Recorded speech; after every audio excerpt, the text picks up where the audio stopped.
ਵਾਹਿਗੁਰੂ ਜੀ।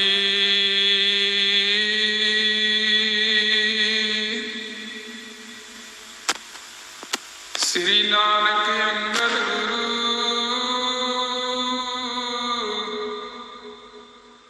ਅਮਰਦਾਸ ਪਦਵੰਦ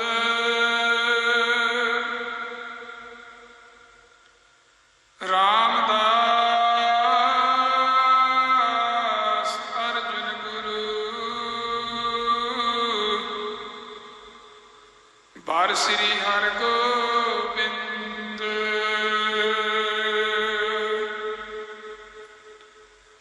ਹਰੀ ਰਾਏ ਹਰਿ ਕ੍ਰਿਸ਼ਨ ਗੁਰ ਤੇਗ ਬਹਾਦਰ ਚੰਦ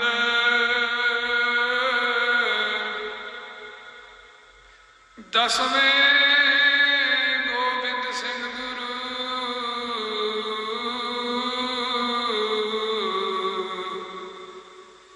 ਨਮੋ ਚਰਨ ਅਰਬਿੰਦ जिसमें अमृत ज्ञान है माणिक भगत बैराग गुरु ग्रंथ साहिब उदद बंदा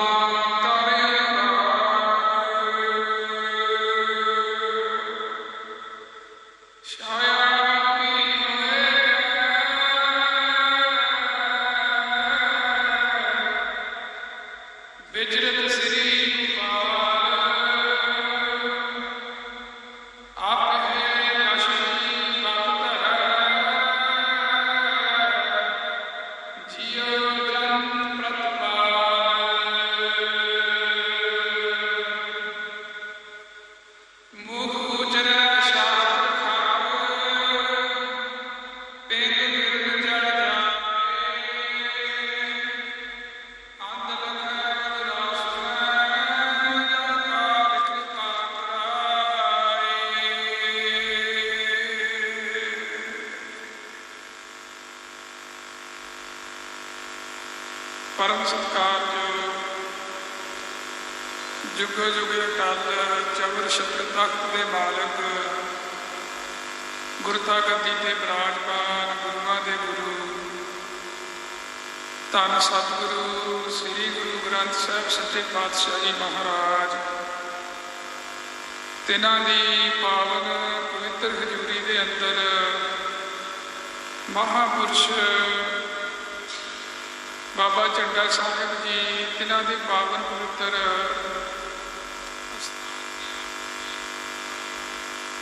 हफ्तावारी समागम की हाजरी कर रहे। सो आओ सब तो पहलों वाजा वाले सतगुरु कलगियां वाले प्रीतम पंथ दे वाली सहब श्री गुरु गोबिंद सिंह साहिब जी की बख्शिश की हुई फतेह साझी करिए। जिन्ने भी शरीर सतगुरु जी की हजूरी अंदर बैठे हो दोए हाथ जोड़ के साहिब जी को सीस झुका के गज के आखो जी वाहिगुरू जी का खालसा वाहिगुरू जी की फतेह। सो साध संगत जी जिमें बाणी का वचन है प्रथाए साखी महापुरख बोल दे सांझी सगल जहाने। किसी ना किसी प्रथाए भाव कोई ना कोई घटना हो जानी ओदे प्रथाए कोई वचन करना सतपुरुषां ने पर वो जिहड़ा वचन हुंदा है सारे जहान का ही भला कर दिंदा है।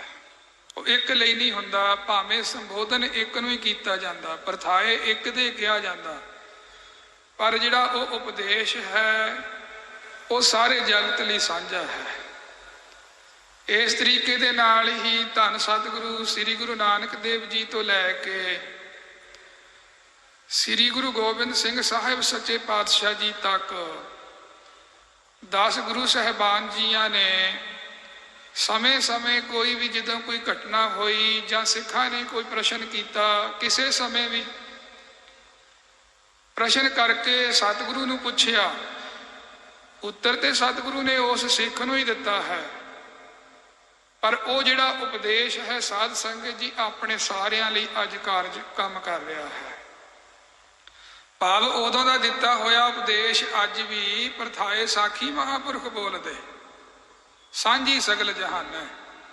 ਧੰਨ ਗੁਰੂ ਗੋਬਿੰਦ ਸਿੰਘ ਸਾਹਿਬ ਸੱਚੇ ਪਾਤਸ਼ਾਹ ਜੀ ਤੱਕ ਜੋ ਵੀ ਸਤਿਗੁਰੂ ਜੀ ਨੇ ਗੁਰਬਾਣੀ ਦੇ ਰਾਹੀਂ ਸਿੱਖਾਂ ਨੂੰ ਉਪਦੇਸ਼ ਦਿੱਤਾ, ਉਹ ਉਪਦੇਸ਼ ਅੱਜ ਵੀ ਸਾਰਿਆਂ ਦੇ ਹੀ ਕੰਮ ਆ ਰਿਹਾ ਹੈ। ਤੋ ਸੱਚੇ ਪਾਤਸ਼ਾਹ ਜੀ ਕਿਰਪਾ ਕਰ ਰਹੇ ਨੇ ਤੇ ਉਸ ਸਤਿਗੁਰੂ ਦਾ ਜਿਹੜਾ ਉਪਦੇਸ਼ ਹੈ ਇਸ ਸੰਸਾਰ ਦੇ ਭਲੇ ਵਾਸਤੇ ਅੱਗੇ ਸਾਧ ਸੰਗਤ ਜੀ ਜਿਹੜੀ ਇਹ ਡਿਊਟੀ ਭਾਵੇਂ ਤੀਜੇ ਪਾਤਸ਼ਾਹ ਜੀ ਦੇ ਸਮੇਂ ਤੋਂ ਇਹ ਸਿੱਖਾਂ ਵਿੱਚ ਲੱਗ ਗਈ ਸੀ। ਧੰਨ ਗੁਰੂ ਅਮਰਦਾਸ ਸੱਚੇ ਪਾਤਸ਼ਾਹ ਜੀ ਨੇ ਇਹ ਪ੍ਰਥਾ ਚਲਾਈ ਸੀ, ਮੰਜੀ ਪ੍ਰਥਾ। ਅੱਗੇ ਚੱਲਦੇ ਚੱਲਦਿਆਂ ਸਾਧ ਸੰਗਤ ਜੀ ਗੁਰੂ ਗੋਬਿੰਦ ਸਿੰਘ ਸਾਹਿਬ ਜੀ ਦਾ ਸਮਾਂ ਆਇਆ ਤੇ ਸਤਿਗੁਰੂ ਜੀ ਨੇ ਫਿਰ ਇਸ ਪ੍ਰਚਾਰ ਦੀ ਪ੍ਰਥਾ ਨੂੰ ਸੰਪਰਦਾ ਦੇ ਰਾਹੀਂ ਸੰਸਾਰ ਦੇ ਵਿੱਚ ਉਜਾਗਰ ਕੀਤਾ। ਵਿਦਿਆ ਵੰਡਣ ਵਾਸਤੇ ਸਿੱਖਾਂ ਲਈ ਨਿਰਮਲ ਭੇਖ ਸਤਿਗੁਰੂ ਜੀ ਨੇ ਆਪ ਪ੍ਰਾਰੰਭ ਕੀਤਾ। ਧੰਨ ਸਤਿਗੁਰੂ ਸ੍ਰੀ ਗੁਰੂ ਗੋਬਿੰਦ ਸਿੰਘ ਸਾਹਿਬ ਜੀ ਨੇ ਖਾਲਸਾ ਪੰਥ ਦੀ ਸਾਜਨਾ ਤੋਂ ਪਹਿਲਾਂ 5 ਸਿੱਖਾਂ ਨੂੰ ਕਾਸ਼ੀ ਭੇਜਣਾ ਸਤਿਗੁਰੂ ਨੇ ਆਪ ਥਾਪੜਾ ਦੇ ਕੇ ਵਿਦਿਆ ਲੈਣ ਵਾਸਤੇ, ਤੇ ਵਿਦਿਆ ਪ੍ਰਾਪਤ ਕਰਕੇ ਉਹਨਾਂ ਗੁਰਸਿੱਖਾਂ ਨੇ ਵਾਪਸ ਆਉਣਾ। ਸਤਿਗੁਰੂ ਤੋਂ ਥਾਪੜਾ ਲੈ ਕੇ ਫਿਰ ਗਾਂ ਤੋਂ ਗਾਂ ਸਾਧ ਸੰਗਤ ਜੀ ਥਾਂ ਪਰ ਥਾਂ ਬੈਠ ਕੇ ਵਿਦਿਆ ਦਾ ਪ੍ਰਸਾਰ ਪ੍ਰਚਾਰ ਕਰਨਾ ਇਸ ਸੰਪਰਦਾ ਨਿਰਮਲ ਸੰਪਰਦਾ ਦੇ ਹਿੱਸੇ ਆਇਆ। ਸੋ ਉਸ ਹੀ ਸੰਪਰਦਾ ਦੇ ਬਹੁਤ ਹੀ ਪਿਆਰੇ ਗੁਰਮੁਖ ਬਾਬਾ ਸੁਖਵੰਤ ਸਿੰਘ ਜੀ,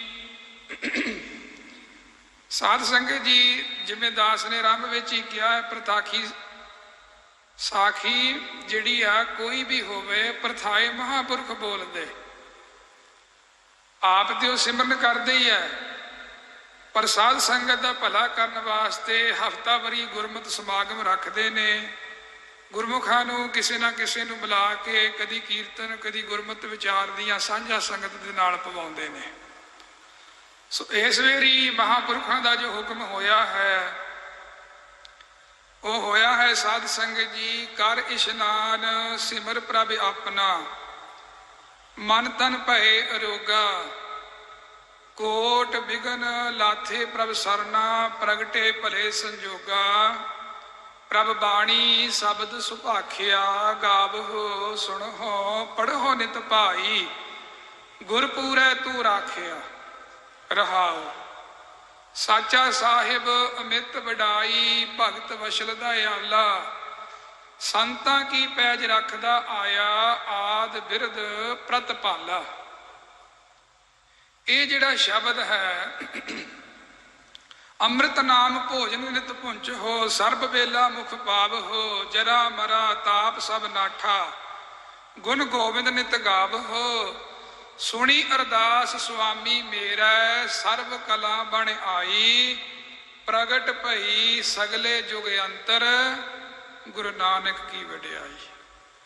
ਇਸ ਸ਼ਬਦ ਦੀ ਟੇਕ ਲੈ ਕੇ ਇਹਦੇ ਵਿੱਚ 2 ਵਿਸ਼ੇ ਮਹਾਂਪੁਰਖਾਂ ਨੇ ਸਾਂਝੇ ਕਰਨ ਲਈ ਸੰਗਤ ਦੇ ਵਿੱਚ ਹੁਕਮ ਕੀਤਾ ਹੈ। ਇੱਕ ਇਹਦੇ ਵਿੱਚੋਂ ਵਿਸ਼ਾ ਮਹਾਂਪੁਰਖਾਂ ਨੇ ਇਸ਼ਨਾਨ ਦਾ ਤੇ ਦੂਸਰਾ ਸਿਮਰਨ ਦਾ। ਇਹ 2 ਵਿਸ਼ਿਆਂ ਦਾ ਹੁਕਮ ਹੋਇਆ ਹੈ ਕਿ ਜਿੰਨਾ ਵੀ ਆਪਾਂ ਚਿਰ ਗੁਰਮਤਿ ਵਿਚਾਰਾਂ ਦੀ ਸਾਂਝ ਪਾਉਣੀ ਹੈ, ਇਹ ਸ਼ਬਦ ਦੀ ਟੇਕ ਲੈ ਕੇ ਇਹਨੂੰ ਆਧਾਰ ਬਣਾ ਕੇ ਇਸ਼ਨਾਨ ਔਰ ਸਿਮਰਨ ਦੇ ਉੱਤੇ ਹੀ ਵਿਚਾਰ ਕਰਨੀ ਹੈ। ਸੋ ਸਾਧ ਸੰਗਤ ਜੀ, ਜੇ ਆਪਾਂ ਇਸ ਸ਼ਬਦ ਨੂੰ ਆਧਾਰ ਬਣਾਇਆ, ਫਿਰ ਆਪਣਾ ਥੋੜਾ ਜਿਹਾ ਫਰਜ਼ ਇਹ ਜ਼ਰੂਰ ਹੈ ਵੀ ਇਹ ਸ਼ਬਦ ਸਤਿਗੁਰੂ ਨੇ ਉਚਾਰਿਆ ਕਦੋਂ। ਧੰਨ ਸਤਿਗੁਰੂ ਗੁਰੂ ਅਰਜਨ ਦੇਵ ਜੀ ਨੇ ਰਾਗ ਸੋਰਠ ਦੇ ਅੰਦਰ ਸੰਗਤ ਜੀ ਇਹ ਸ਼ਬਦ ਸ੍ਰੀ ਗੁਰੂ ਗ੍ਰੰਥ ਸਾਹਿਬ ਜੀ ਦੇ ਵਿੱਚ ਸੁਭਾਏਮਾਨ ਹੈ। ਜਦੋਂ ਛੇਵੇਂ ਪਾਤਸ਼ਾਹ ਪੰਜ ਪਿਆਲੇ ਪੰਜ ਪੀਰ ਛਠਮ ਪੀਰ ਬੈਠਾ ਗੁਰ ਭਾਰੀ। ਛੇਵੇਂ ਪਾਤਸ਼ਾਹ ਸ੍ਰੀ ਗੁਰੂ ਹਰਗੋਬਿੰਦ ਸਾਹਿਬ ਸੱਚੇ ਪਾਤਸ਼ਾਹ ਜੀ ਛੋਟੀ ਉਮਰ ਦੇ ਵਿੱਚ ਸੀ, ਲਗਭਗ 5 ਵਰ੍ਹਿਆਂ ਦੇ ਸੀ ਸਤਿਗੁਰੂ। ਤੇ ਸਤਿਗੁਰੂ ਜੀ ਦੇ ਸਰੀਰ ਦੇ ਉੱਪਰ ਸਾਧ ਸੰਗਤ ਜੀ ਇੱਕ ਵਾਰੀ ਤਾਪ ਦਾ ਰੋਗ ਆਇਆ ਸੀ। ਉਸ ਸਮੇਂ ਸਾਧ ਸੰਗਤ ਜੀ ਸਤਿਗੁਰੂ ਜੀ ਦੇ ਵੱਡੇ ਭਰਾਤਾ ਬਾਬਾ ਮਹਾਦੇਵ ਜੀ, ਵੈਸੇ ਸਤਿਗੁਰੂ ਦੇ 2 ਭਰਾ ਹੋਰ ਨੇ, ਇੱਕ ਬਾਬਾ ਪ੍ਰੀਤੀ ਚੰਦ ਜੀ, ਇੱਕ ਬਾਬਾ ਮਹਾਦੇਵ ਜੀ। ਬਾਬਾ ਮਹਾਦੇਵ ਜੀ ਜਦੋਂ ਸਤਿਗੁਰੂ ਗੁਰੂ ਹਰਗੋਬਿੰਦ ਸਾਹਿਬ ਜੀ ਦਾ ਬੁਖਾਰ ਕੁਝ ਠੀਕ ਹੋਇਆ ਨਾ, ਤੇ ਉਸ ਸਮੇਂ ਸਤਿਗੁਰੂ ਦੇ ਗੁਰੂ ਅਰਜਨ ਦੇਵ ਜੀ ਦੇ ਕੋਲ ਆਏ। ਆ ਕੇ ਉਸ ਸਮੇਂ ਸਤਿਗੁਰੂ ਜੀ ਨੇ ਸਤਿਗੁਰੂ ਜੀ ਦੇ ਨਾਲ ਵਿਚਾਰਾਂ ਦੀ ਸਾਂਝ ਕੀਤੀ ਬਾਬਾ ਮਹਾਦੇਵ ਜੀ ਨੇ। ਤੇ ਬਾਬਾ ਮਹਾਦੇਵ ਜੀ ਦੇ ਨਾਲ ਸਾਂਝ ਕਰਦਿਆਂ ਅਕਾਲ ਪੁਰਖ ਦਾ ਸ਼ੁਕਰਾਨੇ ਵਜੋਂ ਸਤਿਗੁਰੂ ਜੀ ਨੇ ਸ਼ਬਦ ਉਚਾਰਿਆ ਸੀ। ਤੇ ਸਤਿਗੁਰਾਂ ਨੇ ਬਚਨ ਕੀਤਾ ਸੀ, ਕਰ ਇਸ਼ਨਾਨ ਸਿਮਰ ਪ੍ਰਭ ਆਪਣਾ। ਇਹ ਜਿਹੜਾ ਉਪਦੇਸ਼ ਸਤਿਗੁਰੂ ਜੀ ਨੇ ਮਾਤਾ ਜੀ ਨੂੰ ਦਿੱਤਾ ਸੀ, ਮਾਤਾ ਗੰਗਾ ਜੀ ਨੂੰ। ਮਾਤਾ ਗੰਗਾ ਜੀ ਚਿੰਤਤ ਹੋ ਗਏ ਵੀ ਸਾਹਿਬਜ਼ਾਦੇ ਨੂੰ ਬੁਖਾਰ ਹਟਦਾ ਨਹੀਂ ਹੈ। ਤੇ ਸਤਿਗੁਰਾਂ ਨੇ ਉਸ ਸਮੇਂ ਬਚਨ ਕੀਤਾ ਸੀ, ਆਪ ਜੀ ਗੁਰੂ ਰਾਮਦਾਸ ਸੱਚੇ ਪਾਤਸ਼ਾਹ ਜੀ ਦੇ ਪਾਵਨ ਪਵਿੱਤਰ ਸਥਾਨ ਦੇ ਉੱਪਰ ਜਾਓ ਔਰ ਉੱਥੋਂ ਸਤਿਗੁਰੂ ਜੀ ਦੇ ਦਰ ਦੇ ਵਿੱਚੋਂ ਇਸ਼ਨਾਨ ਕਰਕੇ ਗੁਰੂ ਨਾਨਕ ਦੇ ਚਰਨਾਂ 'ਚ ਅਰਦਾਸ ਕਰੋ, ਤੇ ਅਰਦਾਸ ਸਿਮਰਨ ਕਰਕੇ ਕਰਨੀ ਹੈ। ਤੇ ਜਦੋਂ ਸਤਿਗੁਰੂ ਦਾ ਸਰੀਰ ਠੀਕ ਹੋਇਆ ਤੇ ਬਾਬਾ ਮਹਾਦੇਵ ਜੀ ਨੂੰ ਫਿਰ ਸਤਿਗੁਰੂ ਜੀ ਨੇ ਬਚਨ ਕੀਤਾ, ਲੱਗੇ ਕਹਿਣ, ਸੁਣੀ ਅਰਦਾਸ ਸੁਆਮੀ ਮੇਰਾ, ਸਰਬ ਕਲਾ ਬਣ ਆਈ, ਪ੍ਰਗਟ ਭਈ ਸਗਲੇ ਯੁਗ ਅੰਤਰ, ਗੁਰੂ ਨਾਨਕ ਕੀ ਵਡਿਆਈ। ਲੱਗੇ ਕਹਿਣ, ਬਾਬਾ ਮਹਾਦੇਵ ਜੀ ਇਹ ਜੋ ਵੀ ਹੋਇਆ ਹੈ ਇਹ ਗੁਰੂ ਨਾਨਕ ਦੀ ਵਡਿਆਈ ਹੈ, ਉਹਨੇ ਆਪਣੇ ਸੇਵਕਾਂ ਦੀ ਅਰਦਾਸ ਸੁਣ ਲਈ ਹੈ। ਸੋ ਆਪਾਂ ਇਹਨੂੰ ਇੰਨਾ ਕੀ ਇੱਥੇ ਖੋਲਾਂਗੇ, ਕਿਉਂਕਿ ਅੱਗੇ ਸਮੇਂ ਦੇ ਵਿੱਚ ਰਹਿ ਕੇ 2 ਵਿਸ਼ੇ ਵੀ ਮਿਲੇ ਨੇ, ਉਹਨਾਂ ਦੇ ਉੱਪਰ ਵੀ ਆਪਾਂ ਵਿਚਾਰ ਸਾਂਝੀ ਕਰਨੀ ਹੈ। ਸੋ ਇਹ ਇਸ ਸ਼ਬਦ ਦੀ ਸੰਗਤ ਜੀ ਉਥਾਨਕਾ ਹੈ। ਭਾਵੀ ਸਤਿਗੁਰੂ ਨੇ ਕਦੋਂ ਤੇ ਕਿਸ ਘਟਨਾ ਕਰਕੇ ਇਹ ਸ਼ਬਦ ਉਚਾਰਿਆ ਸੀ। ਤਾਂ ਇਹਦੇ ਵਿੱਚ ਸਤਿਗੁਰੂ ਨੇ ਉਪਦੇਸ਼ ਹੁਣ ਸਾਡੇ ਲਈ ਕੀ ਦਿੱਤਾ ਹੈ। ਪ੍ਰਥਾਏ ਸਾਖੀ ਮਹਾਂਪੁਰਖ ਬੋਲਦੇ, ਆਪਾਂ ਇੱਥੋਂ ਹੀ ਪ੍ਰਾਰੰਭਤਾ ਕੀਤੀ ਸੀ ਨਾ। ਹੁਣ ਕਿਹਨੂੰ ਸਤਿਗੁਰੂ ਨੇ ਪਹਿਲੋਂ ਕਿਹਾ ਇਸ਼ਨਾਨ ਕਰਨ ਲਈ, ਸਿਮਰਨ ਕਰਕੇ ਅਰਦਾਸ ਕਰਨੀ ਮਾਤਾ ਗੰਗਾ ਜੀ ਨੂੰ। ਇੱਕ ਜਾਣੇ ਨੂੰ ਉਪਦੇਸ਼ ਹੋਇਆ ਤੇ ਬਾਬਾ ਮਹਾਦੇਵ ਜੀ ਕੋਲ ਆਏ। ਜਦੋਂ ਸਤਿਗੁਰੂ ਗੁਰੂ ਹਰਗੋਬਿੰਦ ਸਾਹਿਬ ਜੀ ਦਾ ਸਰੀਰ ਠੀਕ ਹੋ ਗਿਆ ਤੇ ਫਿਰ ਅਕਾਲ ਪੁਰਖ ਦੇ ਸ਼ੁਕਰਾਨੇ 'ਚ ਬਾਬਾ ਮਹਾਦੇਵ ਜੀ ਨੂੰ ਸੰਬੋਧਨ ਕਰਕੇ ਸਾਨੂੰ ਸਾਰਿਆਂ ਨੇ ਉਪਦੇਸ਼ ਦੇ ਦਿੱਤਾ ਸਤਿਗੁਰਾਂ ਨੇ। ਇਸ ਉਪਦੇਸ਼ ਦੇ ਵਿੱਚ 2 ਵਿਸ਼ੇ ਬੜੇ ਕਮਾਲ ਦੇ ਨੇ, ਬੜੇ ਪਿਆਰੇ ਨੇ। ਉਹੋ ਹੀ 2 ਵਿਸ਼ੇ ਮਹਾਂਪੁਰਖਾਂ ਨੇ ਚੁਣ ਕੇ ਦਾਸ ਨੂੰ ਹੁਕਮ ਕੀਤਾ ਵੀ ਜਿਨ੍ਹਾਂ ਤੇ ਆਪਾਂ ਗੁਰਮਤਿ ਵਿਚਾਰ ਦੀ ਸਾਂਝ ਕਰਨੀ। ਇੱਕ ਹੈ ਇਸ਼ਨਾਨ, ਇੱਕ ਹੈ ਸਿਮਰਨ। ਪਹਿਲੋਂ ਇਸ਼ਨਾਨ ਦਾ ਕੰਸੈਪਟ ਹੈ ਇਸ ਸ਼ਬਦ ਦੇ ਆਰੰਭ 'ਚ, ਕਰ ਇਸ਼ਨਾਨ। ਫਿਰ ਦੂਸਰਾ ਹੈ ਸਿਮਰ ਪ੍ਰਭ ਆਪਣਾ। ਹੁਣ ਸਾਧ ਸੰਗਤ ਜੀ ਇਸ਼ਨਾਨ ਕਹਿੰਦੇ ਕਿਹਨੂੰ ਨੇ, ਪਹਿਲੋਂ ਤਾਂ ਇਹ ਆਪਾਂ ਨੂੰ ਪਤਾ ਲੱਗਣਾ ਚਾਹੀਦਾ। ਇਸ਼ਨਾਨ ਕੀ ਹੁੰਦਾ ਹੈ? ਇਸ਼ਨਾਨ ਇੱਕ ਉਹ ਕਿਰਿਆ ਹੈ ਜਿਹਨੂੰ ਕਰਨ ਦੇ ਨਾਲ ਸਰੀਰ ਦੇ ਉੱਪਰ, ਸਰੀਰ ਦੇ ਵਿੱਚੋਂ ਪੈਦਾ ਹੋਈ ਮੈਲ ਜਾਂ ਸਰੀਰ ਨੂੰ ਬਾਹਰੋਂ ਲੱਗੀ ਹੋਈ ਮੈਲ ਸਾਫ਼ ਹੋ ਜਾਵੇ। ਦਾਸ ਫਿਰ ਬੇਨਤੀ ਦੁਹਰਾ ਦੇਵੇ, ਇਸ਼ਨਾਨ ਕੀ ਹੈ? ਸਰੀਰ ਦੇ ਵਿੱਚੋਂ ਨਿਕਲੀ ਹੋਈ ਪੈਦਾ ਹੋਈ ਮੈਲ ਜਾਂ ਸਰੀਰ ਦੇ ਉੱਪਰ ਬਾਹਰੋਂ ਲੱਗੀ ਹੋਈ ਮੈਲ ਨੂੰ ਸਾਫ਼ ਕਰਨ ਦੀ ਕਿਰਿਆ ਨੂੰ ਇਸ਼ਨਾਨ ਕਿਹਾ ਜਾਂਦਾ ਹੈ, ਜੋ ਕਿ ਅਤੀ ਅੰਤ ਜ਼ਰੂਰੀ ਹੈ। ਗੁਰਬਾਣੀ ਦੇ ਵਿੱਚ ਸਤਿਗੁਰੂ ਨੇ ਬਚਨ ਕੀਤਾ, ਤਿਨਾਂ ਦਰਿਆਇਆਂ ਸੋ ਦੋਸਤੀ ਮਨ ਮੁਖ ਸੱਚਾ ਨਾਉ। ਮਹਾਰਾਜ ਕਹਿੰਦੇ ਜਿਹੜੇ ਮੁਖ ਤੋਂ ਸੱਚੇ ਨਾਮ ਦਾ ਸਿਮਰਨ ਕਰਦੇ ਨੇ ਨਾ, ਉਹਨਾਂ ਦੀ ਦੋਸਤੀ ਦਰਿਆਵਾਂ ਨਾਲ ਹੁੰਦੀ ਆ। ਤੁਸੀਂ ਜਿੰਨੇ ਵੀ ਸੰਤ ਮਹਾਤਮਾ ਦੇਖ ਲਓ ਜਾਂ ਜਿੰਨੇ ਵੀ ਵੱਡੇ ਤੀਰਥ ਸਥਾਨ ਦੇਖ ਲਓ, ਜਾਂ ਤਾਂ ਕਿਸੇ ਨਦੀ ਦੇ ਕਿਨਾਰੇ ਤੇ ਹੋਣਗੇ। ਉਹ ਪਹਿਲੀ ਗੱਲ ਤੇ ਉਹ ਪਵਿੱਤਰ ਨਦੀ ਦੇ ਕਿਨਾਰੇ ਤੇ ਹੋਣਗੇ, ਚਾਹੇ ਉਹ ਪਵਿੱਤਰ ਨਦੀ ਗੰਗਾ ਹੋਵੇ, गोदावरी होवे इत्यादि जां होर जिन्नियां भी पूजनीक नदियां ने जां दरियाव ने, जां तां उन्हां दे किनारे ते होणगे। जे उन्हां दे किनारे ना होण, भावें छोटियां नदियां ते होण, जे ना होवे छोटियां नदियां ते संगत जी जिन्ने भी तीर्थ स्थान ने उन्हां दे उत्ते सरोवर बनिया होगा। बाणी च बचन तदे सतगुरु ने लिखे भी ਜਿਹੜੇ ਮੁਖ ਦੇ ਰਾਹੀਂ ਨਾਮ ਜਪਦੇ ਨੇ ਉਹਨਾਂ ਦੀ ਜਲ ਦੇ ਨਾਲ ਬੜੀ ਦੋਸਤੀ ਹੁੰਦੀ ਹੈ, ਬੜਾ ਪ੍ਰੇਮ ਹੁੰਦਾ ਹੈ ਉਹਨਾਂ ਦਾ ਜਲ ਦੇ ਨਾਲ, ਪਾਣੀ ਦੇ ਨਾਲ। ਤੇ ਸਾਧ ਸੰਗਤ ਜੀ ਜਿਹੜਾ ਇਸ਼ਨਾਨ ਹੈ ਨਾ, ਇਹ ਸ਼ਾਸਤਰਾਂ ਦੇ ਵਿੱਚ ਗੁਰਮੁਖਾਂ ਨੇ 5 ਪ੍ਰਕਾਰ ਦਾ ਮੰਨਿਆ ਹੈ ਇਸ਼ਨਾਨ। ਇਹਦੇ ਵਿੱਚ ਪਹਿਲਾ ਉਹਨੂੰ ਕੱਲਾ ਇਸ਼ਨਾਨ ਕਿਹਾ ਜਾਂਦਾ। ਇਸ ਇਸ਼ਨਾਨ ਦੇ ਵਿੱਚ 2 ਇਸ਼ਨਾਨ ਛੁਪੇ ਹੋਏ ਨੇ। ਪਹਿਲੇ ਇਸ਼ਨਾਨ ਦੇ ਵਿੱਚ ਕਿਹੜੇ ਕਿਹੜੇ? ਉਹ ਇੱਕ ਹੈ ਸਾਧ ਸੰਗਤ ਜੀ ਪਿੰਡੇ ਦਾ ਇਸ਼ਨਾਨ ਕਰਾ ਲੈਣਾ, ਤੇ ਦੂਸਰਾ ਉਹਦੇ ਵਿੱਚ ਇਸ਼ਨਾਨ ਹੈ 5 ਇਸ਼ਨਾਨਾਂ। ਗੁਰੂ ਗ੍ਰੰਥ ਸਾਹਿਬ ਜੀ ਦੇ ਵਿੱਚ 5 ਇਸ਼ਨਾਨੇ ਦਾ ਵੀ ਜ਼ਿਕਰ ਆਉਂਦਾ ਹੈ। ਉੱਠ ਫਰੀਦਾ ਉਜੂ ਸਾਜ। ਉਜੂ ਸਾਜਣ ਦਾ ਕੀ ਮਤਲਬ ਹੁੰਦਾ? 5 ਇਸ਼ਨਾਨਾਂ ਕਰਨਾ।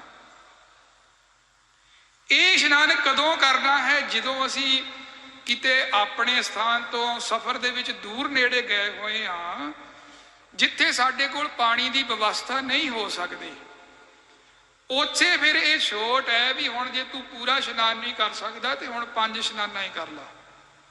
ਉੱਠ ਫਰੀਦਾ ਉਜੂ ਸਾਜ, ਇਹ ਪਹਿਲਾ ਇਸ਼ਨਾਨ ਹੈ। ਪਹਿਲੇ ਇਸ਼ਨਾਨ ਨੂੰ ਆਪਾਂ 2 ਹਿੱਸਿਆਂ 'ਚ ਵੰਡ ਸਕਦੇ ਹਾਂ, ਇੱਕ ਤਾਂ ਪਿੰਡੇ ਇਸ਼ਨਾਨ ਤੇ ਦੂਸਰਾ ਜਿਹੜਾ ਸਾਧ ਸੰਗਤ ਜੀ 5 ਇਸ਼ਨਾਨਾਂ। ਇਸ ਤਰ੍ਹਾਂ ਅੱਗੇ ਵਿਦਵਾਨਾਂ ਨੇ ਜਿਹੜਾ ਇਸ਼ਨਾਨ ਦਾ ਕਿਰਿਆ ਮੰਨੀ ਹੈ ਉਹ ਕੇਸੀ ਇਸ਼ਨਾਨ ਦੀ ਮੰਨੀ ਹੈ। ਦੂਸਰਾ ਇਸ਼ਨਾਨ ਕੇਸੀ ਇਸ਼ਨਾਨ, ਉਹ ਹੁੰਦਾ ਵੀ ਸੰਪੂਰਨ ਇਸ਼ਨਾਨ ਕਰਨਾ। ਤਕਰੀਬਨ ਜਿੰਨੇ ਵੀ ਸਤਪੁਰਸ਼ ਹੈ, ਕਦੀ ਕਿਸੇ ਸਰੀਰ ਦੀ ਵਜ੍ਹਾ ਕਰਕੇ, ਕਿਸੇ ਕਾਰਨ ਕਰਕੇ ਨਾ ਕਰ ਸਕਣ, ਉਹਨਾਂ ਦੀ ਕੋਸ਼ਿਸ਼ ਜ਼ਰੂਰ ਹੁੰਦੀ ਵੀ 24 ਘੰਟਿਆਂ ਦੇ ਵਿੱਚ ਇੱਕ ਵਾਰੀ ਸੰਪੂਰਨ ਇਸ਼ਨਾਨ ਜ਼ਰੂਰ ਕੀਤਾ ਜਾਵੇ। ਜਿੰਨੇ ਵੀ ਮਹਾਂਪੁਰਖ ਨੇ ਸਾਰੇ ਹੀ ਸਤਪੁਰਸ਼ ਸਾਧ ਸੰਗਤ ਜੀ ਇੱਕ ਵਾਰੀ, ਕੁਝ ਵੈਸੇ ਤਾਂ ਜਿਹੜੇ ਸਤਪੁਰਸ਼ ਨੇ ਕੋਸ਼ਿਸ਼ ਕਰਦੇ ਨੇ ਵੀ ਅੰਮ੍ਰਿਤ ਵੇਲੇ ਕੇਸੀ ਇਸ਼ਨਾਨ ਕੀਤਾ ਜਾਵੇ। ਦਾਸ ਜਦੋਂ ਸਾਧ ਸੰਗਤ ਜੀ ਇੱਥੇ ਚੱਬੇ ਗੁਰਮਤਿ ਵਿਦਿਆਲੇ ਦੇ ਵਿੱਚ ਸ੍ਰੀ ਸਰਬਲੋ ਮਹਾਰਾਜ ਜੀ ਦੀ ਸੰਥਿਆ ਕਰਦੇ ਸੀ, ਉਦੋਂ ਪਤਾ ਲੱਗਾ ਵੀ ਇੱਕ ਨਿਹੰਗ ਸਿੰਘ ਮਹਾਂਪੁਰਸ਼ ਸੀ, ਬੜੇ ਕਮਾਈ ਵਾਲੇ। ਉਹ ਰਾਤ ਨੂੰ ਜਦੋਂ ਸ਼ਾਮਾਂ ਦਾ ਇਸ਼ਨਾਨ ਕਰਦੇ ਹੁੰਦੇ ਸੀ, ਉਦੋਂ ਕੇਸੀ ਇਸ਼ਨਾਨ ਕਰਿਆ ਕਰਦੇ ਸੀ, ਤੇ ਆਪਣਾ ਜਿਹੜਾ ਆਸਣ ਉਹਨੇ ਸੁੱਚਾ ਰੱਖਣਾ। ਤੇ ਕਈ ਵਾਰੀ ਕਈ ਸਿੰਘਾਂ ਨੇ ਪੁੱਛਣਾ ਵੀ ਬਾਬਾ ਜੀ ਵੀ ਤੁਸੀਂ ਅੰਮ੍ਰਿਤ ਵੇਲੇ ਨਹੀਂ ਇਸ਼ਨਾਨ ਕਰਦੇ ਕੇਸੀ, ਤੇ ਸ਼ਾਮਾਂ ਨੂੰ ਕਿਉਂ ਕਰਦੇ ਹੋ? ਉਹਨਾਂ ਨੇ ਬਚਨ ਕਰਨਾ ਵੀ ਅਸੀਂ ਗੁਰਮੁਖੋ ਅੰਮ੍ਰਿਤ ਵੇਲੇ ਦਮਾਲਾ ਚੜਾ ਕੇ ਸਤਿਗੁਰੂ ਦੀ 3 ਵਜੇ ਹਾਜ਼ਰ ਹੋ ਜਾਂਦੇ ਸੇਵਾ ਕਰਨ ਲਈ। ਇਸ ਕਰਕੇ ਉਦੋਂ ਸਮਾਂ ਨਹੀਂ ਹੁੰਦਾ ਬਾਅਦ ਵਿੱਚ ਵੀ ਸਾਡੇ ਕੋਲ ਅਸੀਂ ਆਪਣੇ ਕੇਸ ਹਰੇ ਕਰ ਸਕੀਏ। ਅਸੀਂ ਆਪਣਾ ਆਸਣ ਸੁੱਚਾ ਰੱਖਦੇ ਹਾਂ, ਸ਼ਾਮ ਨੂੰ ਇਸ਼ਨਾਨ ਕਰਕੇ ਆਪਣੇ ਆਸਣ ਤੇ ਬਿਰਾਜਮਾਨ ਹੋ ਜਾਂਦੇ ਹਾਂ, ਤੇ ਫਿਰ ਅੰਮ੍ਰਿਤ ਵੇਲੇ ਪਿੰਡੇ ਇਸ਼ਨਾਨ ਕਰਕੇ ਸਤਿਗੁਰੂ ਦੀ ਹਜ਼ੂਰੀ ਆ ਕੇ ਸੇਵਾ 'ਚ ਤਤਪਰ ਹੋ ਜਾਈਦਾ। ਕਹਿਣ ਤੋਂ ਭਾਵ ਵੀ ਸਤਿਪੁਰ ਇੱਕ ਵਾਰ ਜ਼ਰੂਰ ਤਕਰੀਬਨ ਇਸ਼ਨਾਨ ਕਰਦੇ ਸਾਰੇ। ਇਹ ਦੂਸਰਾ ਇਸ਼ਨਾਨ ਹੈ। ਤੀਸਰਾ ਇਸ਼ਨਾਨ ਹੈ ਸਾਧ ਸੰਗਤ ਜੀ ਸਣ ਕੱਪੜੀ ਇਸ਼ਨਾਨ। ਆਪ ਜੀ ਨਿਰਮਲ ਮਹਾਂਪੁਰਖਾਂ ਦੇ, ਨਿਰਮਲ ਭੇਖ ਦੇ ਮਹਾਂਪੁਰਖਾਂ ਦੇ ਸਥਾਨ ਤੇ ਰਹਿਣ ਵਾਲੇ ਸੇਵਾਦਾਰਾਂ ਨੂੰ ਪਤਾ ਹੈ, ਜਦੋਂ ਕੁੰਭ ਦਾ ਮੇਲਾ ਹੁੰਦਾ, ਆਪ ਜੀ ਸੰਗਤਾਂ ਕੁੰਭ ਦੇ ਮੇਲੇ ਤੇ ਗੰਗਾ ਇਤਿਆਦਿਕ ਜਾਂ ਇਲਾਹਾਬਾਦ ਇਸ਼ਨਾਨ ਵਾਸਤੇ ਜਾਂਦੇ ਹੋ, ਤੇ ਉੱਥੇ ਆਪ ਜੀ ਨੇ ਕਈ ਪ੍ਰੇਮੀਆਂ ਨੂੰ ਦੇਖਿਆ ਹੋਣਾ ਜਿਹੜੇ ਕੱਪੜਿਆਂ ਸਣੀ ਗੰਗਾ ਦੇ ਵਿੱਚ ਚੁੱਭੀ ਲਾਉਂਦੇ ਨੇ। ਇਹ ਵੈਸੇ ਵਿਧਾਨ ਬੀਬੀਆਂ ਲਈ ਸੀ, ਦਾਸ ਇਹ ਵੀ ਸਾਂਝਾ ਕਰ ਦੇਵੇ। ਆਪ ਜੀ ਤਕਰੀਬਨ ਸਨ 1800 ਤੋਂ ਪਹਿਲੋਂ ਦੀਆਂ ਕੋਈ ਵੀ ਦਰਬਾਰ ਸਾਹਿਬ ਦੀਆਂ ਫੋਟੋਆਂ ਦੇਖਿਓ, ਮਿਲ ਜਾਂਦੀਆਂ, ਹੁਣ ਵੀ ਹੈਗੀਆਂ ਤਕਰੀਬਨ। ਉਹ ਫੋਟੋਆਂ ਦੇ ਉੱਤੇ ਆਪ ਜੀ ਦਰਸ਼ਨ ਕਰਿਓ, ਸੱਚਖੰਡ ਸ੍ਰੀ ਹਰਿਮੰਦਰ ਸਾਹਿਬ ਦੇ ਦਰਬਾਰ ਸਾਹਿਬ ਸਰੋਵਰ ਦੇ ਵਿੱਚ ਕਿਤੇ ਵੀ ਪੌਣਾ ਨਹੀਂ ਬਣਿਆ ਹੋਇਆ। ਪਹਿਲੋਂ ਪੌਣੇ ਨਹੀਂ ਹੁੰਦੇ ਸੀ ਜਿਹੜੇ ਬੀਬੀਆਂ ਦੇ ਇਸ਼ਨਾਨ ਕਰਨ ਲਈ ਅੱਜ ਬਣਾਏ ਜਾਂਦੇ ਆ ਨਾ, ਕਿਉਂਕਿ ਸਾਧ ਸੰਗਤ ਜੀ ਬਿਰਤੀਆਂ ਬੜੀਆਂ ਉੱਚੀਆਂ ਸੁੱਚੀਆਂ ਸੀ। कदी कोई बिरती माड़ी बिरती रख के गुरु घर दे विच कोई पुरुष कदी किसी बीबियां नहीं सी तकदा, ते बीबियां सन कपड़ियां इशनान करया करदियां सन, अज भी करदे ने। गंगा ते तुसी जाके देखो बीबियां जिथे इशनान करदियां सन कपड़ी करदियां ने। ये तीसरा विधान है सन कपड़ियां इशनान करना। चौथा विधान है साध संगत जी इशनान का। भाई साहब भाई गुरदास जी ने वो अपनी बाणी च लिखिया, जिथे हुण तुसी बैठे हो ना, ये जिहड़े चादरां विछियां होईयां ने जां दरियां विछियां होईयां ने, भाई गुरदास जी ने इन्हां चादरां दे विच एक इशनान लुकिया दस्सिया है, चौथा इशनान।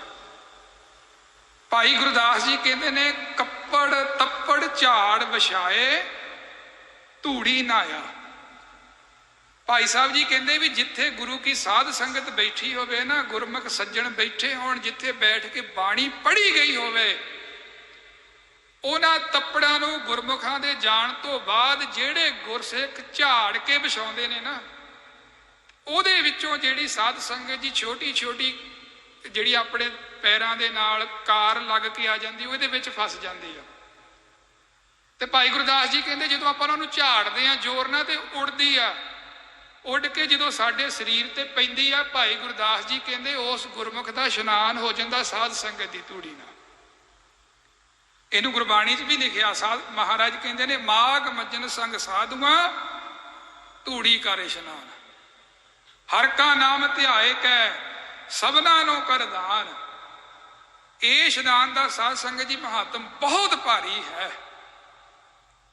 दास नूं छोटी जी घटना याद आई, एक कोई साध संगत जी बाणिया होया करदा सी, अपनी दुकान दे उत्ते बैठ के सौदा वेचना करियाना वेचना, ते परमेश्वर का नाम नहीं सी वो जपदा, ते चंगे कर्म भी नहीं सी करदा। क्योंकि किसी समय साध संगत जी गुरु अर्जन देव जी ने पूछिया सी सिखा ने, सतगुरु जी कृपा करके दसो भी ये चलो अपने अगले कंसैप्ट च आऊगा सिमरन दे विच भी सब तो वड्डा धर्म केड़ा। ते महाराज ने वचन किया सी सर्व धर्म मैं श्रेष्ठ धर्म हर को नाम जप निर्मल कर्म। ये बाणियां दोने काम ही नहीं सी करदा, ना ते नाम जपदा सी ते ना ही निर्मल काम करदा सी, चंगे काम भी नहीं सी करदा। पर साध संगत जी बाणी च एक वचन आउंदा महाराज दा, पूर्व कर्म अंकुर जब प्रगटे भेट्यो रस पुरख बैरागी, मिट्यो अंधेर मिलत हर नानक जन्म जन्म की सोई जागी। कई बारी साडे इस जन्म दे कोई कर्म चंगे नहीं हुंदे, पर कोई पिछले कर्म साडे अंतशकरण दे विच पए हुंदे जिहड़े खिच के कोई चंगा काम करा दिंदे ने। ਇਹਦੇ कोई अंतशकरण दे विच साध संगत जी पूर्वला चंगा कर्म पिया होया सी। ये अपनी दुकान ते बैठा है, अपना कर्म कर रहा, इनू कोई पता नहीं मिल रहा है। ते घटना की वापरी, कोई एक रब दा प्यारा रंग रतड़ी रूह साध संगत जी जिन्हों आपां कह दईए पूरी तरह रब दे नाम विच भिजिया होया गुरमुख साधु जन इहदी दुकान दे अग्गियों दी लंघ रहा है। कुदरत दी नेत उस समय हवा चल रही है, और जिहड़ी हवा है विपरीत दिशा भाव जिधर नो इहदी दुकान दा मूँह सी उधर नो ही चल रही है। उड़ उड़ के जिहड़ी रास्ते दी घट्टा है वो इहदी दुकान दे उपर आ रहा है। ते जदों गुरमुख प्यारे आए जिन्हां ने लंघना सी, हुण जिथों दी ओह लंघ गए उहदे चरनां नाल जिहड़ी खाक साध संगत जी लागी वो भी उड़ के आउणी सी दुकान दे अंदर। पर होई कि रब की कृपा जिहड़ी गुरमुखां दे चरनां दे नाल लगी हुई खाक सी ना, वो उड़ के बाणीए दे मस्तक दे उपर पै गई। सतपुरुष अगे लंघ गए, ध्यान इनू भी कोई नहीं ते ध्यान उन्होंने गुरमुखां नूं भी कोई नहीं, वो अपने परमेश्वर दे नाम दे विच पूरी तरह जुड़े हुए ने। पर वाहिगुरू दी कोई खेड ऐसी वरती कि थोड़े दिनां दे विच ही कुछ समय दे बाद ये जिहड़ा बाणिया सी रब नूं प्यारा हो गया। सबना का दर लेखा होए करनी बाजो तरे ना कोए। उस दरगाह दे विच सारियां दा अपना लेखा जोखा होना, भावें कोई जिन्ना मर्जी कही जावे ये जग मिठा अगला किन डिठा। नहीं साध संगत जी, सतगुरु गुरु अर्जन देव जी ने महाराज ने तदे बचन कीते, इहां खाड़ चलो हर लाहा आगे बसन सुहेला। जे कहते अगे सुखी चाहना होना, इत्थे लाहा खट ला साध संगत की सेवा करके। साध संगत जी हुण इनू मार कुट पैंदी है, धर्मराजे की दरगाह दे विच पेश किया। जो यदा लेखा जोखा देखे तो धर्मराज ने वचन किया, लगे कहण भाई इहने अपनी जिंदगी दे विच कोई ना ते चंगा काम किया है ते ना ही परमेश्वर का नाम जपिया। इनू नरकां दे विच ही इहदा स्थान है, होर किते नहीं है। 12 प्रकार के नरक ने उपर साध संगत जी शास्त्रकारां ने दसे। कहंदे इहदा नरक दे विच ही स्थान है, लागे किते नहीं है। ਜਦੋਂ ਨਰਕਾਂ ਦੇ ਵਿੱਚ ਇਹਨੂੰ ਜਮਦੂਤ ਲੈ ਕੇ ਗਏ ਤੇ ਨਰਕਾਂ 'ਚ ਪਾਇਆ, ਉੱਥੇ ਜਿਵੇਂ ਬਾਣੀ 'ਚ ਬਚਨ ਆਉਂਦਾ ਨਾ, ਪਾਪੀ ਕਰਮ ਕਮਾਮਦੇ ਕਰਦੇ ਹਾਏ ਹਾਏ, ਨਾਨਕ ਜਿਉ ਮਥਨ ਮਧਾਣੀਆਂ ਤਿਉ ਮਥੈ ਧਰਮ ਰਾਏ। ਐਵੇਂ ਨਹੀਂ ਸਾਧ ਕੋਈ ਦੇਖੋ ਅੱਜ ਕੱਲ ਬੜਾ ਇਹ ਜਿਹੜਾ ਵਿਸ਼ਾ ਹੋ ਗਿਆ ਨਾ, ਇਸ ਵਿਸ਼ੇ ਤੋਂ ਤੋੜਨ ਲਈ ਬੜੀ ਕਥਾ ਹੋ ਰਹੀ ਆ ਵੀ ਕੋਈ ਅੱਗਾ ਨਹੀਂ ਹੈ, ਕੋਈ ਲੇਖਾ ਨਹੀਂ ਕਿਸੇ ਨੇ ਲੈਣਾ। बाणी च साफ क्लीयर बचन लिखे ने, नानक त्यों मथन मधाणियां ज्यों मथै त्यों मथै धर्म राए। जिद्दां कहंदे दुध दा बनिया होया दही ओनू मधाणी मथ दिंदी आ ना, पापी लोकां नूं धर्म राजा इस तरीके नाल मथदा है उस दरगाह दे विच। ये कोई कहानी नहीं, इहदे विच गुरु ग्रंथ साहिब जी की पंक्ति है ते सरल सीधे उहदे अर्थ ने। ते फिर जदों उत्थे मथे जांदे आ अनवे विधि के अनुसार जे अर्थ करिए तो मारे कहते पापी कर्म कमावदे करदे हाय हाय। उत्थे भी चीकां पैंदियां ने बड़ियां वड्डियां वड्डियां। ते पर होया कि जदों साध संगत जी इस बाणीए नूं उस नरक दे विच सिੱਟਿਆ ते जिहड़ी उत्थे हाय हाय दी कुरलाहट उठ रही सी ना, कहंदे शांत हो गई। देख के जमदूत बड़े हैरान हो गए भी ये की होया, भी असी तो इनू इत्थे सजा देने लई सिੱਟਿਆ सी, पर उल्टा विपरीत हो गया भी इत्थे आउण दे नाल जिन्हां नूं सजा मिलदी सी उन्हां नूं ठंड मिल गई। क्योंकि सतपुरुषां दा साध संगत जी एक तुसीं देखियो, जदों आपां सतपुरुषां दे कोल बैठदे आ ना, साडे तुसीं प्रैक्टिकल करके देख लिओ, तुहाडे मन दे फुरने जिहड़े आ ओह संकोच होण लग पैणगे। ਉਹਦਾ एक कारण है। कारण एको ही आ कि सतपुरुष आप टिके हुंदे ने, जदों असी उन्हां दा एक आबा बनी हुंदी है उन्हां दे दुआले दुआले सिमरन भजन दी, तो आबा दे विचों वेव्स निकलदियां ने, किरणां निकलदियां ने जिहड़ियां लागे लागे दे थां नूं प्रभावित करदियां ने। ते जदों फिर असी भी सतपुरुषां दे संगत च बहिने, उन्हां दे कोल बहिने आ, तो वो जिहड़ियां निकलियां होईयां वेव्स साडे ते प्रभाव पाउंदियां, साडे मन दे उत्ते प्रभाव पाउंदियां। हुंदा की कि साडे मन दे जिहड़े फुरने वो शांत होण लग पैंदे ने। ते जदों आपां महापुरखां तो उठ के थोड़ा जिहा बाहर चलीए तो फिर उही हाल। फिर आपां कहंदे उत्थे ते बड़े ठीक सी। उत्थे ठीक होण दा कारण इक्को ही है कि उत्थे दी आबा सानूं प्रभावित करदी है। हुण इस बाणीए नूं जदों नरक दे विच सिੱਟਿਆ, ਉਹਦੀ आबा इन्नी पॉजिटिव हो चुकी सी कि उस वेव्स दे नाल नरकां दे विच जिहड़ी कुरलाहट हो रही सी सारी शांत हो गई। जमदूत बड़े हैरान होए, नरक दे विचों कढ के फिर धर्मराजे दे कोल ले गए। कहंदे महाराज तुसीं तां कहंदे सी भी ये पापी इंसान है, इन्हें कोई काम चंगा नहीं कीता, पर जदों इहनूं नरकां च पाया, नरकां च पैण दे नाल ही जिन्ने भी नरक ने वो शांत हो गए, ठंडे हो गए। धर्मराज ने दोबारा लेखा वाचिया, फिर लगा कहण नहीं इन्हें कोई चंगा कर्म नहीं किया, ये नरकां दा अधिकारी है। दोबारों फिर लैके गए, दोबारों फिर उही घटना वापरी, दोबारों वापस लैके आए। इदां जदों एक दो बारी घटना वापरी ते चिंतित हो गया धर्मराज भी। फिर उन्हें लेखा नहीं वाचिया, नेत्र बंद करके ते इहदी साध संगत जी जीवन के उत्ते झात मारी। जदों जीवन के उत्ते झात मारी तो की तक्या, उस दिन नूं तक्या भी जिद्दण अपनी दुकान ते बैठा है।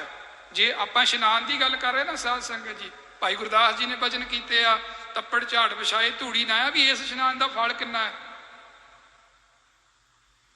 जदों उस दिन नूं बाचिया भी अपनी दुकान ते बैठा है, हवा वग रही है, तो जिहड़ी वो मिट्टी कट्टी उड़ उड़ के इहदी दुकान च पै रही है, तो इहदी दुकान की मोहरे दी महापुरख नंगे ਗੁਰਮੁਖ ਨੰਗੇ, ਸਤਪੁਰਸ਼ ਨੰਗੇ, ਉਹਨਾਂ ਦੀ ਚਰਨਾਂ ਦੀ ਧੂੜ ਦੇ ਮਸਤਕ ਦੇ ਉੱਤੇ ਪੈ ਗਈ ਤੇ ਉਸ ਧੂੜ ਨੇ ਫਿਰ ਸਾਧ ਸੰਗਤ ਜੀ ਨੂੰ ਫਲ ਕੀ ਦਿੱਤਾ? ਇਹਦੇ ਜਿੰਨੇ ਵੀ ਮਾੜੇ ਕਰਮ ਸੀ ਸਾਰੇ ਹੀ ਮੇਟ ਦਿੱਤੇ। ਕੋਈ ਵੀ ਮਾੜਾ ਕਰਮ ਨਹੀਂ ਬਚਿਆ। ਇਸੇ ਕਰਕੇ ਹੀ ਦਰ ਦੇ ਉੱਤੋਂ ਆਪਾਂ ਗੁਰੂ ਘਰ ਦੇ ਦਰ ਦੇ ਉੱਤੋਂ ਮਹਾਰਾਜ ਜੀ ਦੀ ਆਈ ਹੋਈ ਸਾਧ ਸੰਗਤ ਦੀ ਚਰਨ ਧੂੜ ਲੈ ਕੇ ਮਸਤਕ ਨੂੰ ਲਾਉਣੇ। ਇਹਦਾ ਕੋਈ ਮਤਲਬ ਹੈ?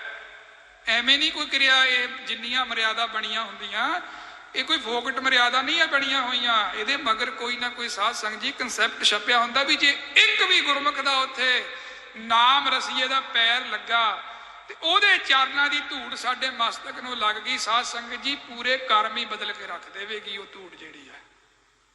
ਇਹ ਹੈ ਚੌਥਾ ਇਸ਼ਨਾਨ। ਅਗਲਾ ਇਸ਼ਨਾਨ, ਵੈਸੇ ਜੇ ਹੁਣ ਆਪਾਂ ਵਿਆਖਿਆ ਕਰੀਏ ਤੇ ਇਹ ਇੱਕ ਇੱਕ ਇਸ਼ਨਾਨ ਦੀ ਵਿਆਖਿਆ ਬਹੁਤ ਹੋ ਸਕਦੀ ਲੰਬੇਰੀ, ਪਰ ਦਾਸ ਦਾ ਮਨ ਹੈ ਵੀ ਥੋੜੀ ਥੋੜੀ ਵਿਆਖਿਆ ਸਾਰੇ ਇਸ਼ਨਾਨਾਂ ਦੀ ਕਰ ਲਈਏ। ਤੇ ਪੰਜਵਾਂ ਇਸ਼ਨਾਨ ਹੈ ਅੰਤਸ਼ਕਰਨ ਦਾ ਇਸ਼ਨਾਨ। ਉਹਨੂੰ ਕਹਿੰਦੇ ਅੰਤ ਹੈ ਕਰਨ ਇਸ਼ਨਾਨ। ਉਹ ਇਸ਼ਨਾਨ ਹੁਣ ਆਪਾਂ ਕਰ ਰਹੇ ਸਾਰੇ ਜਾਣੇ, ਵਿੱਚੇ ਹੀ ਆਪ ਜੀ, ਵਿੱਚੇ ਹੀ ਦਾਸ, ਜਿੰਨੇ ਵੀ ਸੰਗਤ ਇੱਥੇ ਬੈਠੀ ਹੈ। ਆਪਾਂ ਹੁਣ ਕਿਹੜਾ ਇਸ਼ਨਾਨ ਕਰ ਰਹੇ? ਇੱਕ ਇਸ਼ਨਾਨ ਇੱਥੇ ਹੋ ਰਿਹਾ ਹੁਣ, ਇਹਨੂੰ ਕਹਿੰਦੇ ਅੰਤਸ਼ਕਰਨ ਇਸ਼ਨਾਨ। ਇਹਦੇ ਵਿੱਚ ਸਾਧ ਸੰਗਤ ਰੂਪੀ ਨਦੀ ਹੈ। ਜਿੰਨੇ ਆਪਾਂ ਬੈਠੇ ਨਾ, ਗੁਰੂ ਸਾਹਿਬ ਪ੍ਰਕਾਸ਼ ਨੇ, ਆਪਾਂ ਮਹਾਰਾਜ ਦੀ ਸੰਗਤ ਹੈ। ਇਹ ਸਾਧ ਸੰਗਤ ਰੂਪੀ ਨਦੀ ਹੈ। ਇਸ ਨਦੀ ਦੇ ਵਿੱਚ ਸਾਧ ਸੰਗਤ ਜੀ ਪਾਣੀ ਕਿਹੜਾ ਹੈ? ਗੁਰੂ ਕਾ ਸ਼ਬਦ, ਗੁਰੂ ਕੇ ਸ਼ਬਦ ਦੀ ਵਿਚਾਰ ਇਹ ਹੈ। ਇਹਦੇ ਵਿੱਚ ਪਾਣੀ ਤੇ ਕੰਨਾਂ ਰੂਪੀ ਡੂਨਿਆਂ ਦੇ ਨਾਲ ਜਿਹੜਾ ਅਸੀਂ ਸੁਣਦੇ ਆ ਨਾ, ਇਹ ਸਾਡੀ ਆਤਮਾ ਦਾ ਇਸ਼ਨਾਨ ਹੋ ਰਿਹਾ।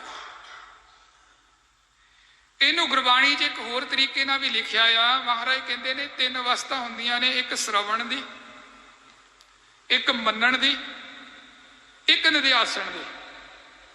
ਤੇ ਜਿਹੜੇ ਗੁਰਮੁਖ ਪਿਆਰੇ ਜਪਜੀ ਸਾਹਿਬ ਦਾ ਪਾਠ ਕਰਦੇ ਨੇ ਉਹਨਾਂ ਨੂੰ ਪਤਾ ਹੈ, ਜਪਜੀ ਸਾਹਿਬ ਦੇ ਵਿੱਚ ਪਹਿਲੋਂ ਸੁਣਨ ਦੀਆਂ ਪੌੜੀਆਂ ਆਉਣਗੀਆਂ 4, ਫੇਰ ਆਉਂਦੀਆਂ ਮੰਨਣ ਦੀਆਂ, ਫੇਰ ਆਉਂਦੀਆਂ ਨੇ 4 ਪੌੜੀਆਂ ਨਿਧਿਆਸਣ ਦੀਆਂ। ਸੁਣਿਆ ਸਿੱਧ ਪੀਰ ਸੁਰਨਾਥ, ਸੁਣਿਆ ਧਰਤ ਧਵਲ ਆਕਾਸ਼, ਫਿਰ ਮੰਨੇ ਕੀ ਗਤ ਕਹੀ ਨਾ ਜਾਏ, ਜੇ ਕੋ ਕਹੇ ਪਿੱਛੇ ਪਛਤਾਏ।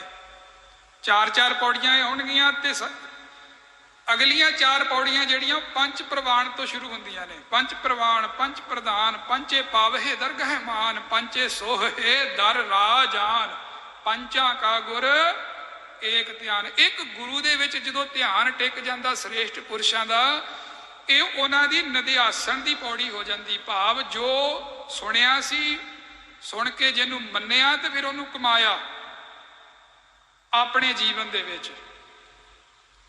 ਇਹ ਸਾਧ ਸੰਗਤ ਜੀ 5 ਤੇ ਸਿਮਰਤੀਆਂ ਦੇ ਵਿੱਚੋਂ ਇੱਕ ਪਾਰਾ ਰਸ ਸਿਮਰਤੀ ਹੈ, ਕਿਉਂਕਿ 27 ਸਿਮਰਤੀਆਂ ਨੇ, 6 ਸ਼ਾਸਤਰ ਨੇ, 18 ਪੁਰਾਣ ਨੇ।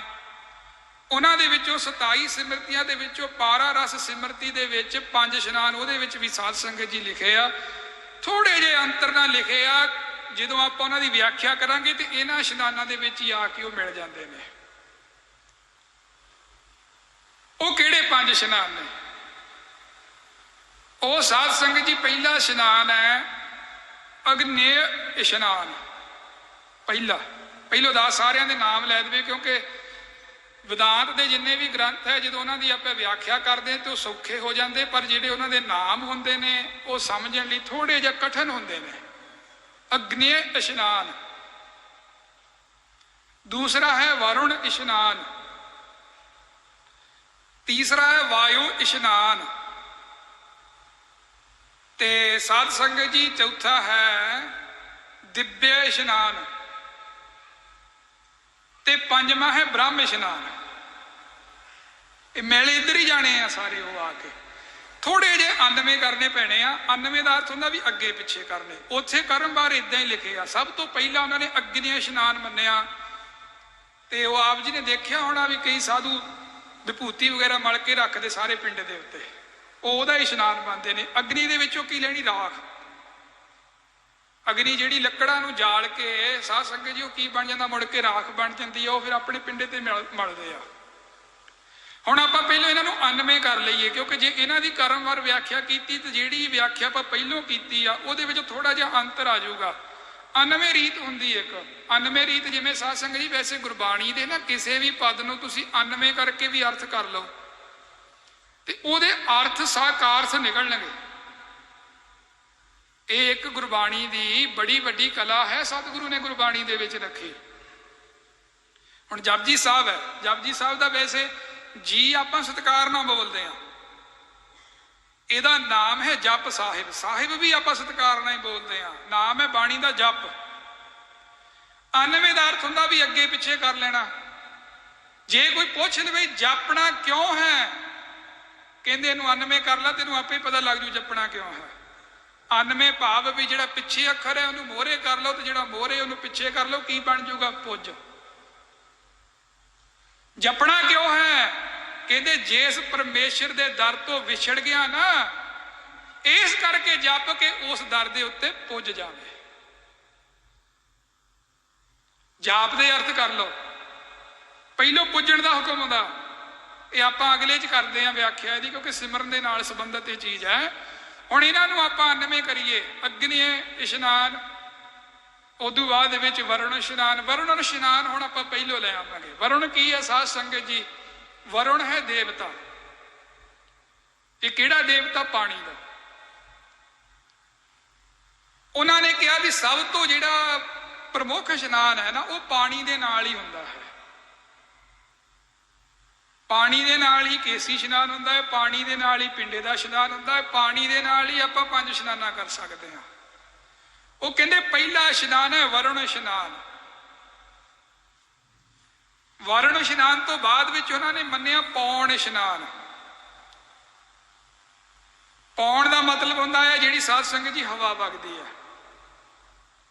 ਅੰਮ੍ਰਿਤ ਵੇਲੇ ਦੀ ਪੌਣ ਦੇ ਵਿੱਚ ਬੈਠਣਾ ਹੈ ਨਾ, ਖੁੱਲੀ ਹਵਾ ਦੇ ਵਿੱਚ, ਇਹ ਵੀ ਇੱਕ ਇਸ਼ਨਾਨ ਮੰਨਿਆ ਗੁਰਮੁਖਾਂ ਨੇ। ਕਿਉਂ ਮੰਨਿਆ? ਕਿਉਂਕਿ ਸਾਧ ਸੰਗਤ ਜੀ ਹਵਾ ਦੇ ਵਿੱਚ ਅੰਮ੍ਰਿਤ ਵੇਲੇ ਨੂੰ ਬ੍ਰਹਮ ਮੁਹੂਰਤ ਹੋਣ ਕਰਕੇ ਹਵਾ ਦੇ ਵਿੱਚ ਕਈ ਸਾਕਾਰਤਕ ਰੂਹਾਂ ਆਪਣਾ ਵਿਚਰਨ ਕਰਦੀਆਂ ਹੁੰਦੀਆਂ। ਉਸ ਸਮੇਂ ਸਮਾਂ ਹੁੰਦਾ ਹਰ ਇੱਕ ਦਾ, ਕਿਸੇ ਸਮੇਂ ਕੋਈ ਵਿਚਰਦਾ, ਕਿਸੇ ਸਮੇਂ ਕੋਈ ਵਿਚਰਦਾ। ਕੋਈ ਸਮਾਂ ਭੂਤਾਂ ਪ੍ਰੇਤਾਂ ਦਾ ਵੀ ਹੁੰਦਾ ਜਦੋਂ ਉਹ ਵਿਚਰਦੇ ਆ, ਪਰ ਕੋਈ ਸਮਾਂ ਉਹ ਹੁੰਦਾ ਜਦੋਂ ਗੁਰਮੁਖ ਵਿਚਰਦੇ ਨੇ। ਗੁਰਮੁਖ ਪਿਆਰੇ ਵੀ ਵਿਚਰਦੇ ਨੇ, ਦੇਵੀ ਦੇਵਤੇ ਵੀ ਵਿਚਰਦੇ ਨੇ। ਹੁਣ ਕਈਆਂ ਨੂੰ ਸ਼ਾਇਦ ਆਪ ਜੀ ਨੂੰ ਪਤਾ ਹੋਵੇ ਵੀ ਸੱਚਖੰਡ ਸ੍ਰੀ ਹੇਮਕੁੰਟ ਸਾਹਿਬ ਜੀ ਦੀ ਪਾਵਨ ਪਵਿੱਤਰ ਧਰਤੀ ਤੇ ਇੱਕ ਗੱਲ ਮੰਨੀ ਹੈ ਇਹ, ਕਿ 12:15 ਵਜੇ ਸਾਧ ਸੰਗਤ ਜੀ ਉੱਥੇ ਆ ਕੇ ਦੇਵੀ ਦੇਵਤੇ ਇਸ਼ਨਾਨ ਕਰਦੇ ਨੇ। ਔਰ ਦਾਸ ਦੇ ਜਿਨ੍ਹਾਂ ਦੀ ਸੰਗਤ ਦੇ ਵਿੱਚੋਂ ਦਾਸ ਨੇ ਬਹੁਤ ਕੁਝ ਸਿੱਖਿਆ, ਉਹਨਾਂ ਗੁਰਮੁਖਾਂ ਨੇ ਉੱਥੇ ਕਈ ਵਾਰੀ ਰਾਤ ਰੁਕੇ ਤੇ ਉਹਨਾਂ ਨੇ ਖੁਦ ਇਹ ਗੱਲ ਦੱਸੀ ਕਿ ਰਾਤ ਨੂੰ ਉੱਥੋਂ ਅਸੀਂ ਖੁਦ ਆਵਾਜ਼ਾਂ ਸੁਣੀਆਂ। ਐਂ ਲੱਗਦਾ ਵੀ ਜਿਵੇਂ ਕੋਈ ਚੁੱਭੀ ਲਾ ਰਿਹਾ ਹੈ ਜਾਂ ਕੋਈ ਡੋਲੂ ਭਰ ਰਿਹਾ ਹੈ, ਪਰ ਇਹ ਆਵਾਜ਼ ਆਉਂਦੀ ਕਿਹਨੂੰ ਆ? ਆਉਂਦੀ ਉਹਨਾਂ ਨੂੰ ਸਾਧ ਸੰਗਤ ਜੀ ਜਿਨ੍ਹਾਂ ਦੇ ਦਿਵ ਨੇਤਰ ਤੇ ਦਿਵ ਸ਼ਰਵਣ ਭਾਵ ਕੰਨ ਖੁੱਲੇ ਹੋਣ। ਸਾਨੂੰ ਨਹੀਂ ਉਹ ਆਉਣੀ। ਪਰ ਦੂਸਰਾ ਇਸ਼ਨਾਨ ਸਾਧ ਸੰਗਤ ਜੀ ਪੌਣ ਇਸ਼ਨਾਨ ਉਹਨਾਂ ਨੇ ਜੋ ਸਿਮਰਤੀ 'ਚ ਲਿਖਿਆ ਉਹਨੂੰ ਵਾਯੂ ਇਸ਼ਨਾਨ ਲਿਖਿਆ। ਵਾਯੂ ਦਾ ਅਰਥ ਵੀ ਹਵਾ ਹੀ ਹੁੰਦਾ, ਭਾਵ ਵੀ ਹਵਾ ਦੇ ਵਿੱਚ ਇਸ਼ਨਾਨ ਕਰਨਾ। ਹਵਾ ਦੇ ਵਿੱਚ ਇਸ਼ਨਾਨ ਅੰਮ੍ਰਿਤ ਵੇਲੇ ਤੋਂ ਬਗੈਰ ਨਹੀਂ ਹੋ ਸਕਦਾ। ਜਿਹੜੇ ਅੰਮ੍ਰਿਤ ਵੇਲਾ ਸਾਂਭਦੇ ਨੇ ਉਹ ਸਾਧ ਸੰਗਤ ਜੀ ਪਹਿਲੋਂ ਤੇ ਵਰੁਣ ਇਸ਼ਨਾਨ ਕਰ ਲੈਂਦੇ, ਭਾਵ ਪਾਣੀ ਦਾ। ਫਿਰ ਉਹ ਦੂਜਾ ਕਰਦੇ ਨੇ ਵਾਯੂ ਇਸ਼ਨਾਨ, ਭਾਵ ਜਿਹੜੀਆਂ ਸਾਕਾਰਥਕ ਰੂਹਾਂ ਜਦੋਂ ਫਿਰ ਸਾਧ ਸੰਗਤ ਜੀ ਵਿਚਰਨ ਕਰਦੀਆਂ ਨੇ, ਕਿਤੇ ਨਾ ਕਿਤੇ ਉਹਨਾਂ ਦੀ ਸਪਰਸ਼ਤਾ ਸਾਨੂੰ ਮਿਲ ਜਾਂਦੀ ਹੈ ਤੇ ਇਹ ਸਰੀਰ ਨੂੰ ਉਹਦੇ ਵਿੱਚੋਂ ਪੋਜ਼ਿਟਿਵ એનર્ਜੀ ਮਿਲਦੀ ਫਿਰ ਉਸ ਰੂਹਾਂ ਦੇ ਵਿੱਚੋਂ। ਇਹ ਪੱਕੀ ਗੱਲ ਹੈ। ਹੋ ਸਕਦਾ ਦਾਸ ਦੇ ਇਸ ਵਿਚਾਰ ਦੇ ਨਾਲ ਕੋਈ ਸਹਿਮਤ ਹੋਵੇ, ਕੋਈ ਨਾ ਹੋਵੇ, ਪਰ ਇਹ ਗੱਲ ਸੱਚੀ ਹੈ। ਤੁਸੀਂ ਇੱਥੇ ਆਉਂਦੇ ਹੋ, ਇੱਥੇ ਦੀ ਆਬਾ ਦੇ ਵਿੱਚ ਤੁਹਾਨੂੰ ਬਾਬਾ ਝੰਡਾ ਸਾਹਿਬ ਜੀ ਦੀ ਮਹਿਕ ਆਵੇਗੀ। ਇਹ ਕਦੀ ਨਹੀਂ ਹੋ ਸਕਦਾ ਵੀ ਇੱਥੇ ਆਓ ਤੇ ਉਹਨਾਂ ਦੀ ਇੱਥੋਂ ਖੁਸ਼ਬੂ ਨਾ ਲੈ ਕੇ ਜਾਓ। ਹਰ ਇੱਕ ਥਾਂ ਤੇ ਹਰ ਜਗ੍ਹਾ ਦੇ ਉੱਤੇ ਕੋਈ ਨਾ ਕੋਈ ਪੋਜ਼ਿਟਿਵ ਸ਼ਕਤੀ ਵਿਚਰਦੀ ਹੈ। ਅੰਮ੍ਰਿਤ ਵੇਲੇ ਉਹ ਸਾਧ ਸੰਗਤ ਜੀ ਵਿਚਰਦੀਆਂ ਨੇ ਤੇ ਜਿਹੜੇ ਅੰਮ੍ਰਿਤ ਵੇਲੇ ਉੱਠਦੇ ਨੇ ਫਿਰ ਇਹ ਦੂਜਾ ਇਸ਼ਨਾਨ ਕਰ ਲੈਂਦੇ ਨੇ। ਤੀਜਾ ਇਸ਼ਨਾਨ ਹੁਣ ਕਿਹੜਾ ਜਿਹੜੀ ਇਸ ਸਿਮਰਤੀ 'ਚ ਲਿਖਿਆ, ਉਹ ਲਿਖਿਆ ਸਾਧ ਸੰਗਤ ਜੀ ਜਿਹੜਾ ਆਪਾਂ ਅਗਨੇ ਇਸ਼ਨਾਨ, ਅਗਨੇ ਤੋਂ ਗੁਰਮੁਖ ਪਿਆਰੇ ਜਿਹੜੇ ਸਨਾਤਨ ਮਤ ਵਾਲੇ ਨੇ ਵਿਭੂਤੀ ਮਲਦੇ ਨੇ, ਤੇ ਆਪਾਂ ਉੱਥੋਂ ਕੀ ਲੈਣਾ? ਆਪਾਂ ਉੱਥੋਂ ਇਹ ਲੈਣਾ ਧੂੜੀ। ਸਾਡੇ ਲਈ ਸਿਰ ਦੇ ਉੱਤੇ ਜਾਂ ਆਪਾਂ ਪਿੰਡੇ ਦੇ ਉੱਤੇ ਆਪਾਂ ਜਿਹੜੇ ਤੇ ਹੈਗੇ ਉਦਾਸੀ ਮਹਾਂਪੁਰਖ ਜਿਹੜੇ ਧੂਣੇ ਪ੍ਰਚੰਡ ਕਰਦੇ ਨੇ, ਉਹ ਸਾਧ ਸੰਗਤ ਜੀ ਆਪਣੇ ਸਰੀਰ ਦੇ ਉੱਤੇ ਰਾਖ ਵਗੈਰਾ ਮਲਦੇ ਨੇ। ਪਰ ਗੁਰਮੁਖਾਂ ਨੇ ਕਿਹੜੀ ਰਾਖ ਮਲਣੀ ਆ? ਆਪਾਂ ਗ੍ਰਸਤੀਆਂ ਨੇ ਕਿਹੜੀ ਰਾਖ ਮਲਣੀ ਆ ਆਪਣੇ ਸਰੀਰ ਦੇ ਉੱਪਰ? ਸਾਧ ਸੰਗਤ ਦੀ ਧੂੜੀ ਦੀ ਰਾਖ ਆਪਾਂ ਮਲਣੀ ਆ, ਜਿਹਦੀ ਵਿਆਖਿਆ ਆਪਾਂ ਪਹਿਲੋਂ ਕਰ ਚੁੱਕੇ ਹਾਂ। ਮਾਘ ਮੱਜਨ ਸੰਗ ਸਾਧੂਆਂ ਧੂੜੀ ਕਰ ਇਸ਼ਨਾਨ। ਆਪਾਂ ਰਾਖ ਦੀ ਜਗ੍ਹਾ ਤੇ ਇਹ ਜਿਹੜੀ ਰਾਖ ਹੈ, ਇਹ ਜਿਹੜੀ ਸਾਧ ਸੰਗਤ ਦੇ ਚਰਨਾਂ ਨਾਲ ਗੁਰੂ ਕੇ ਹਜ਼ੂਰੀ ਚ ਕਾਰ ਆਈ ਆ, ਇਸ ਕਾਰ ਦੀ ਆਪਾਂ ਇਸ਼ਨਾਨ ਕਰਨੀ ਆ। ਇਹ ਤੀਜਾ ਇਸ਼ਨਾਨ ਆ ਗਿਆ। ਤੇ ਚੌਥਾ ਇਸ਼ਨਾਨ ਉਹਨਾਂ ਨੇ ਸਾਧ ਸੰਗਤ ਜੀ ਮੰਨਿਆ ਦਿਵਯ ਇਸ਼ਨਾਨ। ਦਿਵਯ ਇਸ਼ਨਾਨ ਹੁੰਦਾ ਵੀ ਜਿਹਦੇ ਵਿੱਚ ਦੇਵਨੇਤ ਨਾਲ ਇਸ਼ਨਾਨ ਹੋਣਾ। ਉਹ ਮੰਨਿਆ ਹੈ ਕੋਈ ਬਰਖਾ ਪੈ ਜਾਣੀ, ਉਹਦੇ ਵਿੱਚ ਆਪਾਂ ਨਹਾ ਲੈਣਾ, ਇਹ ਉਹਨਾਂ ਨੇ ਚੌਥਾ ਮੰਨਿਆ। ਤੇ ਪੰਜਵਾਂ ਮੰਨਿਆ ਬ੍ਰਹਮ ਇਸ਼ਨਾਨ। ਬ੍ਰਹਮ ਇਸ਼ਨਾਨ ਦਾ ਅਰਥ ਇੱਥੇ ਉਹੀ ਆ, ਅੰਤਸ਼ਕਰਨ ਦਾ ਇਸ਼ਨਾਨ ਕਰਾਉਣਾ। ਹੁਣ ਸਾਧ ਸੰਗਤ ਜੀ ਕਈ ਬੰਦੇ ਪਤਾ ਨਹੀਂ ਕੀ ਹੋ ਗਿਆ, ਜਿਆਦੀ ਇਹ ਬਿਮਾਰੀ ਆਪਣੇ ਸਿੱਖਾਂ 'ਚ ਹੀ ਆ ਗਈ। ਹਰ ਇੱਕ ਚੀਜ਼ ਦਾ ਖੰਡਨ ਕਰੀ ਜਾਓ, ਹਰ ਇੱਕ ਚੀਜ਼ ਦਾ ਖੰਡਨ ਕਰੀ ਜਾਓ। ਇਹ ਨਹੀਂ ਹੁੰਦਾ, ਏਦਾਂ ਨਹੀਂ। ਗੁਰਮੁਖੋ ਅਧਿਆਤਮ ਮਾਰਗ ਮੰਨਣ ਦਾ ਵਿਸ਼ਾ ਹੈ। ਹਾਂ, ਫੋਕਟ ਕਰਮਾਂ ਦਾ ਖੰਡਨ ਵੀ ਹੈ। ਇੱਕ ਪੰਕਤੀ ਨੂੰ ਲੈ ਕੇ ਬਹਿ ਜਾਣਗੇ, ਸੂਚੇ ਇਹ ਨਾ ਆਖੀਐ ਬੈਨ ਜੇ ਪਿੰਡਾ ਧੋਏ, ਵੀ ਨਹਾਉਣ ਨਾਲ ਬੰਦਾ ਸੁੱਚਾ ਨਹੀਂ ਹੁੰਦਾ। ਠੀਕ ਹੈ, ਸਤਿਗੁਰਾਂ ਨੇ ਬਚਨ ਕੀਤੇ ਨੇ, ਇਹਦੇ ਵਿੱਚ ਵੀ ਕੋਈ ਦੋ ਰਹਿਵਾਂ ਨਹੀਂ ਗਈਆਂ। ਅਗਲੀ ਪੰਕਤੀ ਨੂੰ ਨਾਲ ਪੜੋ, ਪਰ ਕਿਤੇ ਇਹ ਤਾਂ ਨਹੀਂ ਲਿਖਿਆ ਵੀ ਨਹਾਉਣਾ ਹੀ ਨਹੀਂ ਆ। ਉੱਥੇ ਇਹ ਲਿਖਿਆ ਵੀ ਜੇ ਖਾਲੀ ਨਹਾ ਲਿਆ ਤੇ ਮੁੜ ਕੇ ਨਾਮ ਨਾ ਜਪਿਆ, ਫਿਰ ਤੇਰਾ ਉਹ ਫੋਕਟ ਕਰਮ ਰਹਿ ਜਾਣਾ। ਮਹਾਰਾਜ ਕਹਿੰਦੇ ਆਪਣੇ ਕਰਮ ਨੂੰ ਭਰ। ਨਹਾਉਣਾ ਸਾਧ ਸੰਗਤ ਜੀ ਐਂ ਕਹਿ ਲਈਏ ਇੱਕ ਬਰਤਨ ਤਿਆਰ ਕਰਨਾ ਹੈ। ਤੇ ਬਰਤਨ ਕੰਮ ਕਦੋਂ ਆਉਂਦਾ? ਜਦੋਂ ਉਹਦੇ ਵਿੱਚ ਵਸਤੂ ਪੈ ਜਾਵੇ। ਜਿਹੜਾ ਇਸ਼ਨਾਨ ਕਰਨਾ, ਇਹ ਐ ਜਾਣੋ ਵੀ ਆਪਾਂ ਬਰਤਨ ਤਿਆਰ ਕਰ ਲਿਆ। ਤੇ ਸਤਿਗੁਰਾਂ ਨੇ ਇੱਥੇ ਖੰਡਨ ਨਹੀਂ ਕੀਤਾ, ਧਿਆਨ ਰੱਖਿਓ। ਇਸ ਪੰਕਤੀ 'ਚ ਸੂਚੇ ਇਹ ਨਾ ਆਖੀਏ ਬਹਿਨ ਜੇ ਪਿੰਡਾ ਧੋਏ, ਇੱਥੇ ਖੰਡਨ ਨਹੀਂ ਕੀਤਾ ਸਤਿਗੁਰਾਂ ਨੇ। ਇੱਥੇ ਇਹ ਬਚਨ ਕੀਤਾ ਵੀ ਖਾਲੀ ਕਿਤੇ ਭਾਂਡੇ ਹੀ ਨਾ ਤਿਆਰ ਕਰਦਾ ਰਹਿ ਜਾਈ। ਉਹ ਮਨਾ, ਇਹ ਭਾਂਡੇ ਦੇ ਵਿੱਚ ਪਾਉਣ ਵਾਲੀ ਵਸਤੂ ਵੀ ਜਪ ਲਾ। ਸੂਚੇ ਇਹ ਨਾ ਆਖੀਏ ਬਹਿਨ ਜੇ ਪਿੰਡਾ ਧੋਏ, ਸੂਚੇ ਸਈ ਨਾਨਕਾ ਜਿਨ ਮਨ ਵਸਿਆ ਸੋਏ। ਅਗਲਾ ਕੰਮ ਵੀ ਕਰ ਲਾ, ਭਾਂਡਾ ਤੇ ਤਿਆਰ ਕਰ ਲਿਆ, ਭਾਂਡੇ ਵਿੱਚ ਨਾਮ ਵੀ ਪਾ ਲਿਆ। ਉੱਥੋਂ ਇਹ ਅਰਥ ਨਹੀਂ ਲੈ ਲੈਣਾ। ਹੁਣ ਆਪਾਂ ਪੰਜ ਇਸ਼ਨਾਨਾਂ ਦੀ ਦੇਖੋ ਵਿਆਖਿਆ ਸੁਣ ਚੁੱਕੇ ਹਾਂ ਸੰਖੇਪ ਰੂਪ ਚ। ਜੇ ਆਪਾਂ ਗੁਰ ਇਤਿਹਾਸ ਪੜ੍ਹੀਏ ਤੇ ਸਾਨੂੰ ਉਹਦੇ ਵਿੱਚੋਂ ਪਤਾ ਲੱਗਦਾ ਸਾਧ ਸੰਗਤ ਜੀ, ਇੱਕ ਹੀ ਤੀਰਥ ਦੁਨੀਆ ਦੇ ਉੱਤੇ ਇਦਾਂ ਦਾ ਆ ਜਿੱਥੇ 5 ਸਰੋਵਰ ਨੇ। ਇੱਕੋ ਹੀ ਦੁਨੀਆ ਦੇ ਉੱਤੇ ਤੀਰਥ ਜਿੱਥੇ 5 ਸਰੋਵਰ ਨੇ। ਉਹ ਕਿਹੜਾ ਤੀਰਥ ਹੈ? ਉਹ ਸੱਚਖੰਡ ਸ੍ਰੀ ਅੰਮ੍ਰਿਤਸਰ ਸਾਹਿਬ ਜੀ ਦੀ ਪਾਵਨ ਪਵਿੱਤਰ ਧਰਤੀ ਹੈ।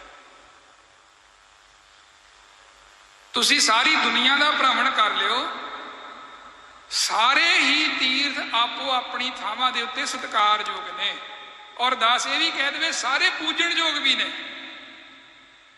ਪਰ ਗੁਰੂ ਨਾਨਕ ਦੇ ਘਰ ਦੀ ਵਿਲੱਖਣਤਾ ਇਹ ਹੈ ਕਿ ਇੱਥੇ ਇੱਕ ਥਾਂ ਤੋਂ ਹੀ ਸਾਰੀਆਂ ਚੀਜ਼ਾਂ ਮਿਲ ਜਾਂਦੀਆਂ। ਇਹ ਇਸ ਘਰ ਦੀ ਵਡਿਆਈ ਹੈ। ਤਦੇ ਮਹਾਰਾਜ ਦੇਖੋ ਇਸ ਸ਼ਬਦ ਦੇ ਵਿੱਚ ਅਖੀਰਲੀਆਂ ਪੰਕਤੀਆਂ ਇਹੀ ਆ, ਸੁਣੀ ਅਰਦਾਸ ਸੁਆਮੀ ਮੇਰੇ। ਮਹਾਰਾਜ ਨੇ ਕਿਹਾ ਵੀ ਜਦੋਂ ਅਰਦਾਸ ਸੁਣੀ ਤੇ ਹੁਣ ਉਹ ਕਿਹੜੇ 5 ਸਰੋਵਰ ਨੇ ਸਾਧ ਸੰਗਤ ਜੀ, ਉਹਨਾਂ ਨੂੰ ਵੀ ਆਪਾਂ 99 ਰੀਤ ਦੇ ਨਾਲ ਪ੍ਰਕਰਨ ਅਨੁਸਾਰ ਜਿਹੜਾ ਸਰੋਵਰ ਪਹਿਲੇ ਨੰਬਰ ਤੇ ਆਊਗਾ ਉਹਨੂੰ ਪਹਿਲੇ ਨੰਬਰ ਤੇ, ਤੇ ਜਿਹੜਾ 5ਵੇਂ ਨੰਬਰ ਤੇ ਜਾਊਗਾ ਉਹਨੂੰ 5ਵੇਂ ਨੰਬਰ ਤੇ ਰੱਖ ਕੇ ਆਪਾਂ ਉਹਦੀ ਵਿਆਖਿਆ ਥੋੜੀ ਜਿਹੀ ਸਾਂਝੀ ਕਰੀਏ। ਅੰਮ੍ਰਿਤਸਰ ਸਾਹਿਬ ਜੀ ਦੀ ਪਾਵਨ ਪਵਿੱਤਰ ਧਰਤੀ ਤੇ ਜਿਵੇਂ ਆਪਾਂ ਪਿਛਲੀ ਵਿਚਾਰ ਕੀਤੀ 5 ਇਸ਼ਨਾਨਾਂ ਦੀ, ਪਹਿਲਾ ਸਰੋਵਰ ਹੈ ਵਿਵੇਕ ਸਰ ਵਾਹਿਗੁਰੂ। ਪਹਿਲਾ ਸਰੋਵਰ ਹੈ ਕੌਲ ਸਰ। ਦੂਜਾ, ਪਹਿਲਾਂ ਮੈਂ ਨਾਂ ਦਾ 5 ਤੁਹਾਡੇ ਨਾਲ ਸਾਂਝੇ ਕਰ ਲਵਾਂ, ਫਿਰ ਉਹਨਾਂ ਦੀ ਆਪਾਂ ਵਿਚਾਰ ਵੀ ਸਾਂਝੀ ਕਰਦੇ ਹਾਂ। ਪਹਿਲਾ ਸਰੋਵਰ ਹੈ ਸਾਧ ਸੰਗਤ ਜੀ ਕੌਲ ਸਰ। दूजा सरोवर है विवेक सर, ते तीसरा सरोवर है संतोख सर, चौथा सरोवर है साध संगत जी राम सर, ते पंजवां सरोवर है अमृतसर। ये 5 सरोवर ने अमृतसर साहब जी की धरती ते। दास फिर बेनती कर दे भी सारे तीर्थ स्थान आपो अपनी जगह ते पूजयोग ने, पूजणयोग ने, सत्कारयोग ने, पर इको ही धरती इदां दी है जिथे साध संगत जी 5 सरोवर ने ते 5 ही शास्त्रकारां ने इशनान मन्ने ने।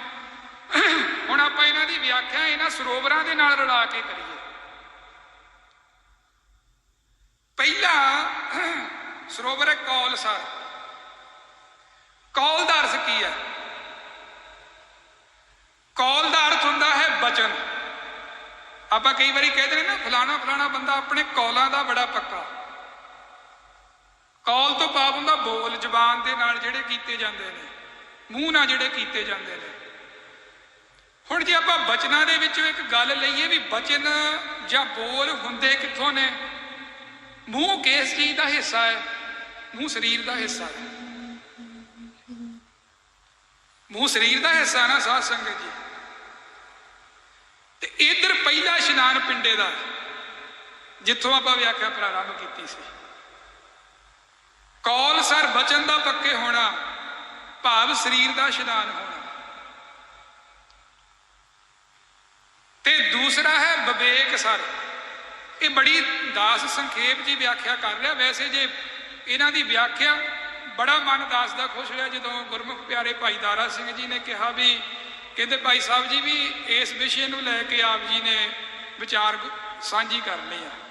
ये विषय इन्ना क विशाल है, जिन्ना मर्जी खोल लो इनू, पर जिन्ने मर्जी दिन ला दो, पर आप संखेप च ही रह रहे हैं।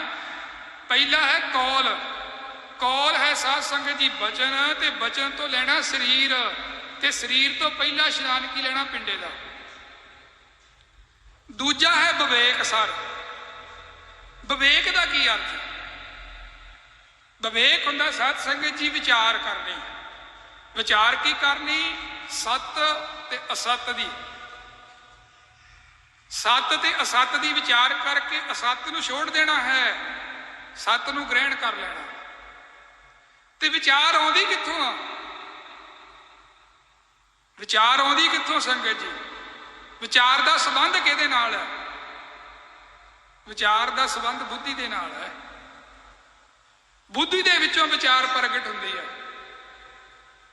ते बुद्धि काम कित्थे करदी है? बुद्धि काम कित्थे करदी है?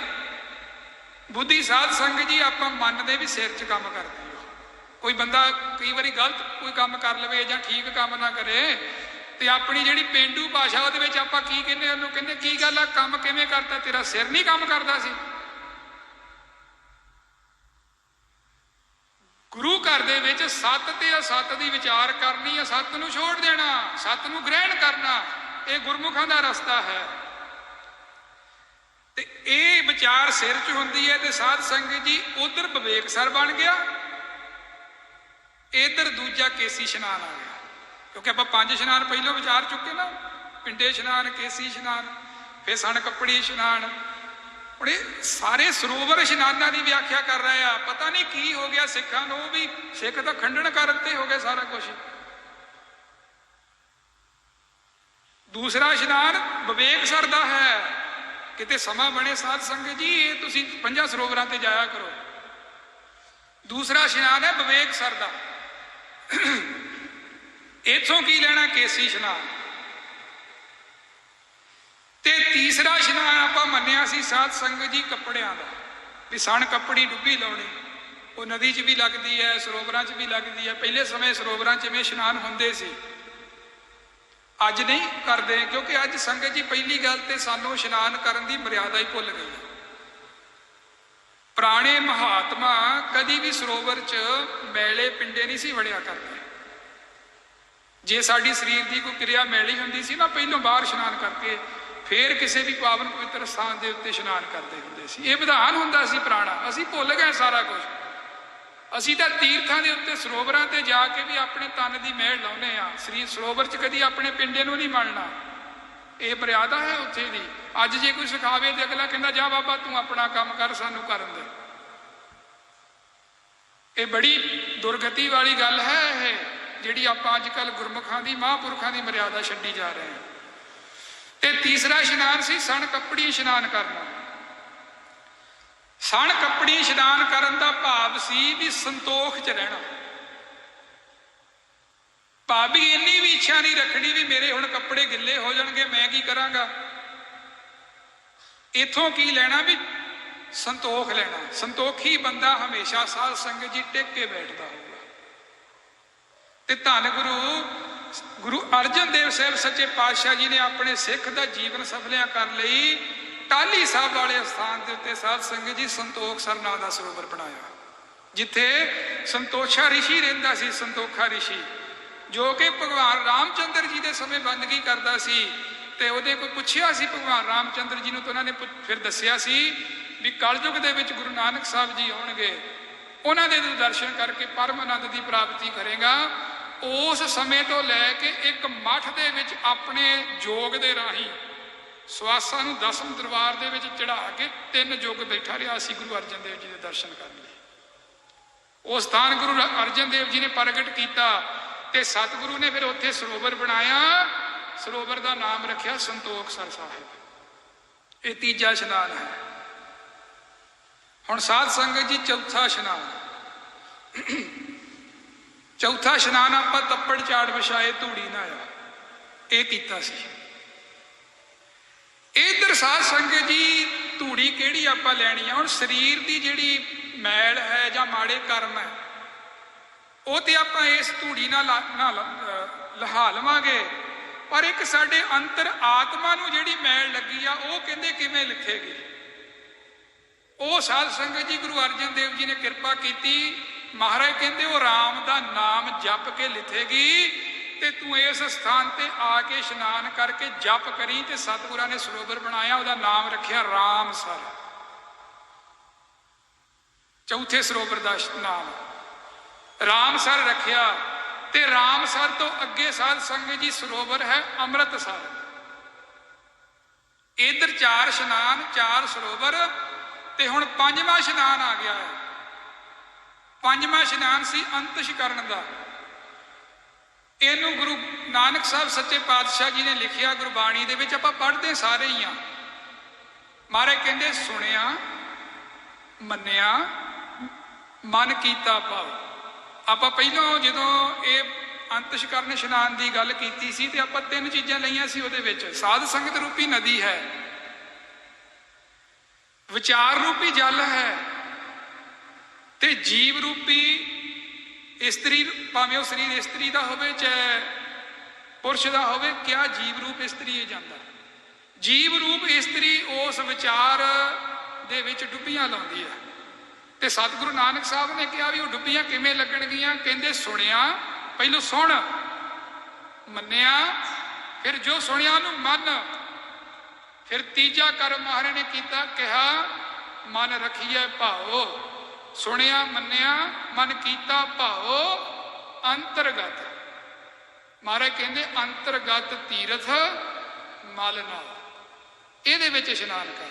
ਉਹ ਇਸ਼ਨਾਨ ਫਿਰ ਕਿਵੇਂ ਹੁੰਦਾ, ਰਲ ਕੇ ਆਓ ਆਪਾਂ ਸਾਰੇ ਕਰੀਏ। ਧੰਨ ਗੁਰੂ ਨਾਨਕ ਸਾਹਿਬ ਨੇ ਜਿਵੇਂ ਕਿਹਾ ਕੋਈ ਕਾਹਲੀ ਨਹੀਂ ਕਰਨੀ, ਪ੍ਰੇਮ ਦੇ ਨਾਲ ਸਾਰਿਆਂ ਨੇ ਇੱਕ ਰਸ ਭਿੱਜ ਕੇ ਸਤਿਗੁਰੂ ਜੀ ਦਾ ਹੋ ਸਕੇ ਤਾਂ। ਸਾਧ ਸੰਗਤ ਜੀ ਦੇਖੋ, ਇਹ ਕਿਤੇ ਮਹਾਂਪੁਰਖਾਂ ਨੇ ਫੇਰ ਕਿਤੇ ਧਿਆਨ ਦਾ ਕਨਸੈਪਟ ਬਖਸ਼ਿਆ ਤੇ ਉਹਦੇ ਵਿੱਚ ਆਪਾਂ ਇਹ ਸਾਂਝੀਆਂ ਕਰਾਂਗੇ। ਤੇ ਗੁਰ ਸ਼ਬਦ ਦਾ ਧਿਆਨ ਧਰ ਲਓ, ਜੇ ਗੁਰੂ ਦੀ ਮੂਰਤ ਦਾ ਧਰ ਲਓ, ਜੋ ਤੁਹਾਨੂੰ ਚੰਗਾ ਲੱਗਦਾ। 100 ਤਰੀਕਾ ਹੈ ਰੱਬ ਨੂੰ ਮਿਲਣ ਦਾ। ਸੰਤ ਬਾਬਾ ਕੁਲਵੰਤ ਸਿੰਘ ਜੀ ਹਜ਼ੂਰ ਸਾਹਿਬ ਵਾਲੇ ਜਿਹੜੇ ਸੱਚਖੰਡ ਅੰਦਰ ਸੇਵਾ ਕਰਦੇ ਨਾ, ਉਹਨਾਂ ਦੇ ਬਚਨ ਨੇ ਇਹ। ਕਹਿੰਦੇ ਐਵੇਂ ਮੂੰਹ ਚੱਕ ਕੇ ਕਿਸੇ ਦੀ ਨਿੰਦਿਆ ਨਾ ਕਰਦਿਆ ਕਰੋ। ਪਤਾ ਨਹੀਂ ਜਿੱਦਣ ਜਿਹਦੇ ਤਰੀਕੇ 'ਚ ਪ੍ਰੇਮ ਆ ਗਿਆ ਨਾ ਉਦਣ ਹੀ ਰੱਬ ਹਾਜ਼ਰ ਹੈ। ਕਿਉਂਕਿ ਨਾ ਉਹਨੇ ਸਾਧ ਸੰਗਤ ਜੀ ਕਿਤੇ ਜਾਣਾ ਤੇ ਨਾ ਕਿਤੇ ਆਉਣਾ ਹੈ। ਉਹ ਹਾਜ਼ਰ ਨਾਜ਼ਰ ਹੈ ਸਾਰੀ ਜਗ੍ਹਾ ਦੇ ਉੱਤੇ।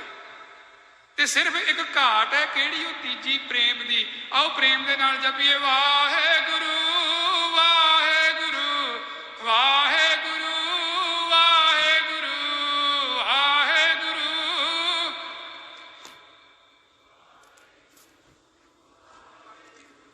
ਵਾਹਿਗੁਰੂ ਵਾਹਿਗੁਰੂ ਵਾਹਿਗੁਰੂ ਵਾਹਿਗੁਰੂ ਵਾਹਿਗੁਰੂ।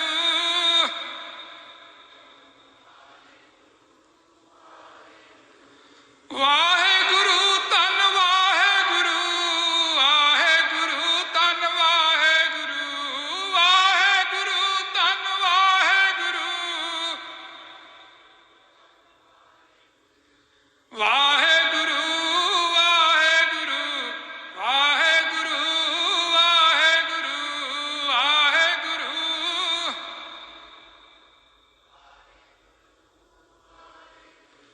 ਵਾਹਿਗੁਰੂ ਵਾਹਿਗੁਰੂ ਵਾਹਿਗੁਰੂ ਵਾਹਿਗੁਰੂ ਵਾਹਿਗੁਰੂ ਵਾਹਿਗੁਰੂ।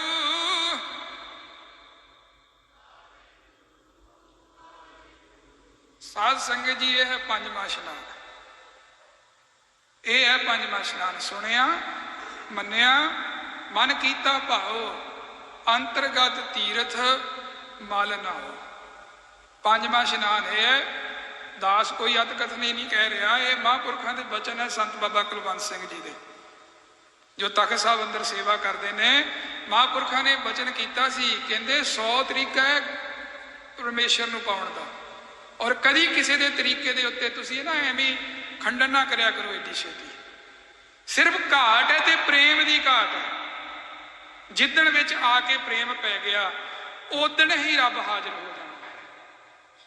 ਇਹ ਪੰਜਵਾਂ ਇਸ਼ਨਾਨ ਹੈ। ਸਾਧ ਸੰਗਤ ਜੀ, ਤਕਰੀਬਨ ਸਮਾਂ ਹੋ ਗਿਆ, 8 ਵੱਜ ਗਏ ਨੇ। 8 ਵਜੇ ਤੱਕ ਦਾ ਸਮਾਂ ਸੀ ਤੇ ਮਹਾਂਪੁਰਖਾਂ ਨੇ ਵਿਸ਼ੇ 2 ਦਿੱਤੇ ਸੀ, ਇੱਕ ਇਸ਼ਨਾਨ ਦਾ ਤੇ ਇੱਕ ਸਿਮਰਨ ਦਾ। ਤੇ ਬਹੁਤ ਹੀ ਸੰਖੇਪ ਰੂਪ ਦੇ ਵਿੱਚ ਸਿਰਫ ਆਪਾਂ ਇਸ਼ਨਾਨ ਨੂੰ ਹੀ ਖੋਲ ਸਕੇ, ਕਿਉਂਕਿ 3 ਇਸ਼ਨਾਨ ਸੀ। ਇੱਕ ਤਾਂ ਸਿਮਰਤੀਆਂ ਦੇ ਹਿਸਾਬ ਨਾਲ ਆਪਾਂ ਸ਼੍ਰਵਣ ਕੀਤਾ, ਅਗਨੀ ਇਸ਼ਨਾਨ, ਵਰੁਣ ਇਸ਼ਨਾਨ, ਵਾਯੂ ਇਸ਼ਨਾਨ, ਦਿਵਯ ਇਸ਼ਨਾਨ ਤੇ ਬ੍ਰਹਮ ਇਸ਼ਨਾਨ। ਦੂਸਰਾ ਸ਼ਾਸਤਰਕਾਰਾਂ ਨੇ ਜਿਹੜਾ ਇਸ਼ਨਾਨ ਦੱਸਿਆ ਸੀ, ਇਸ਼ਨਾਨ ਕੇਸੀ ਸਨ ਕੱਪੜੀ, ਤੱਪੜ ਝਾੜ ਵਿਛਾਏ ਧੂੜੀ ਨਹਾਇਆ। ਤੇ ਪੰਜਵਾਂ ਸਾਧ ਸੰਗਤ ਜੀ ਅੰਤਿਸ਼ਕਰਨ ਦਾ ਇਸ਼ਨਾਨ ਸੀ।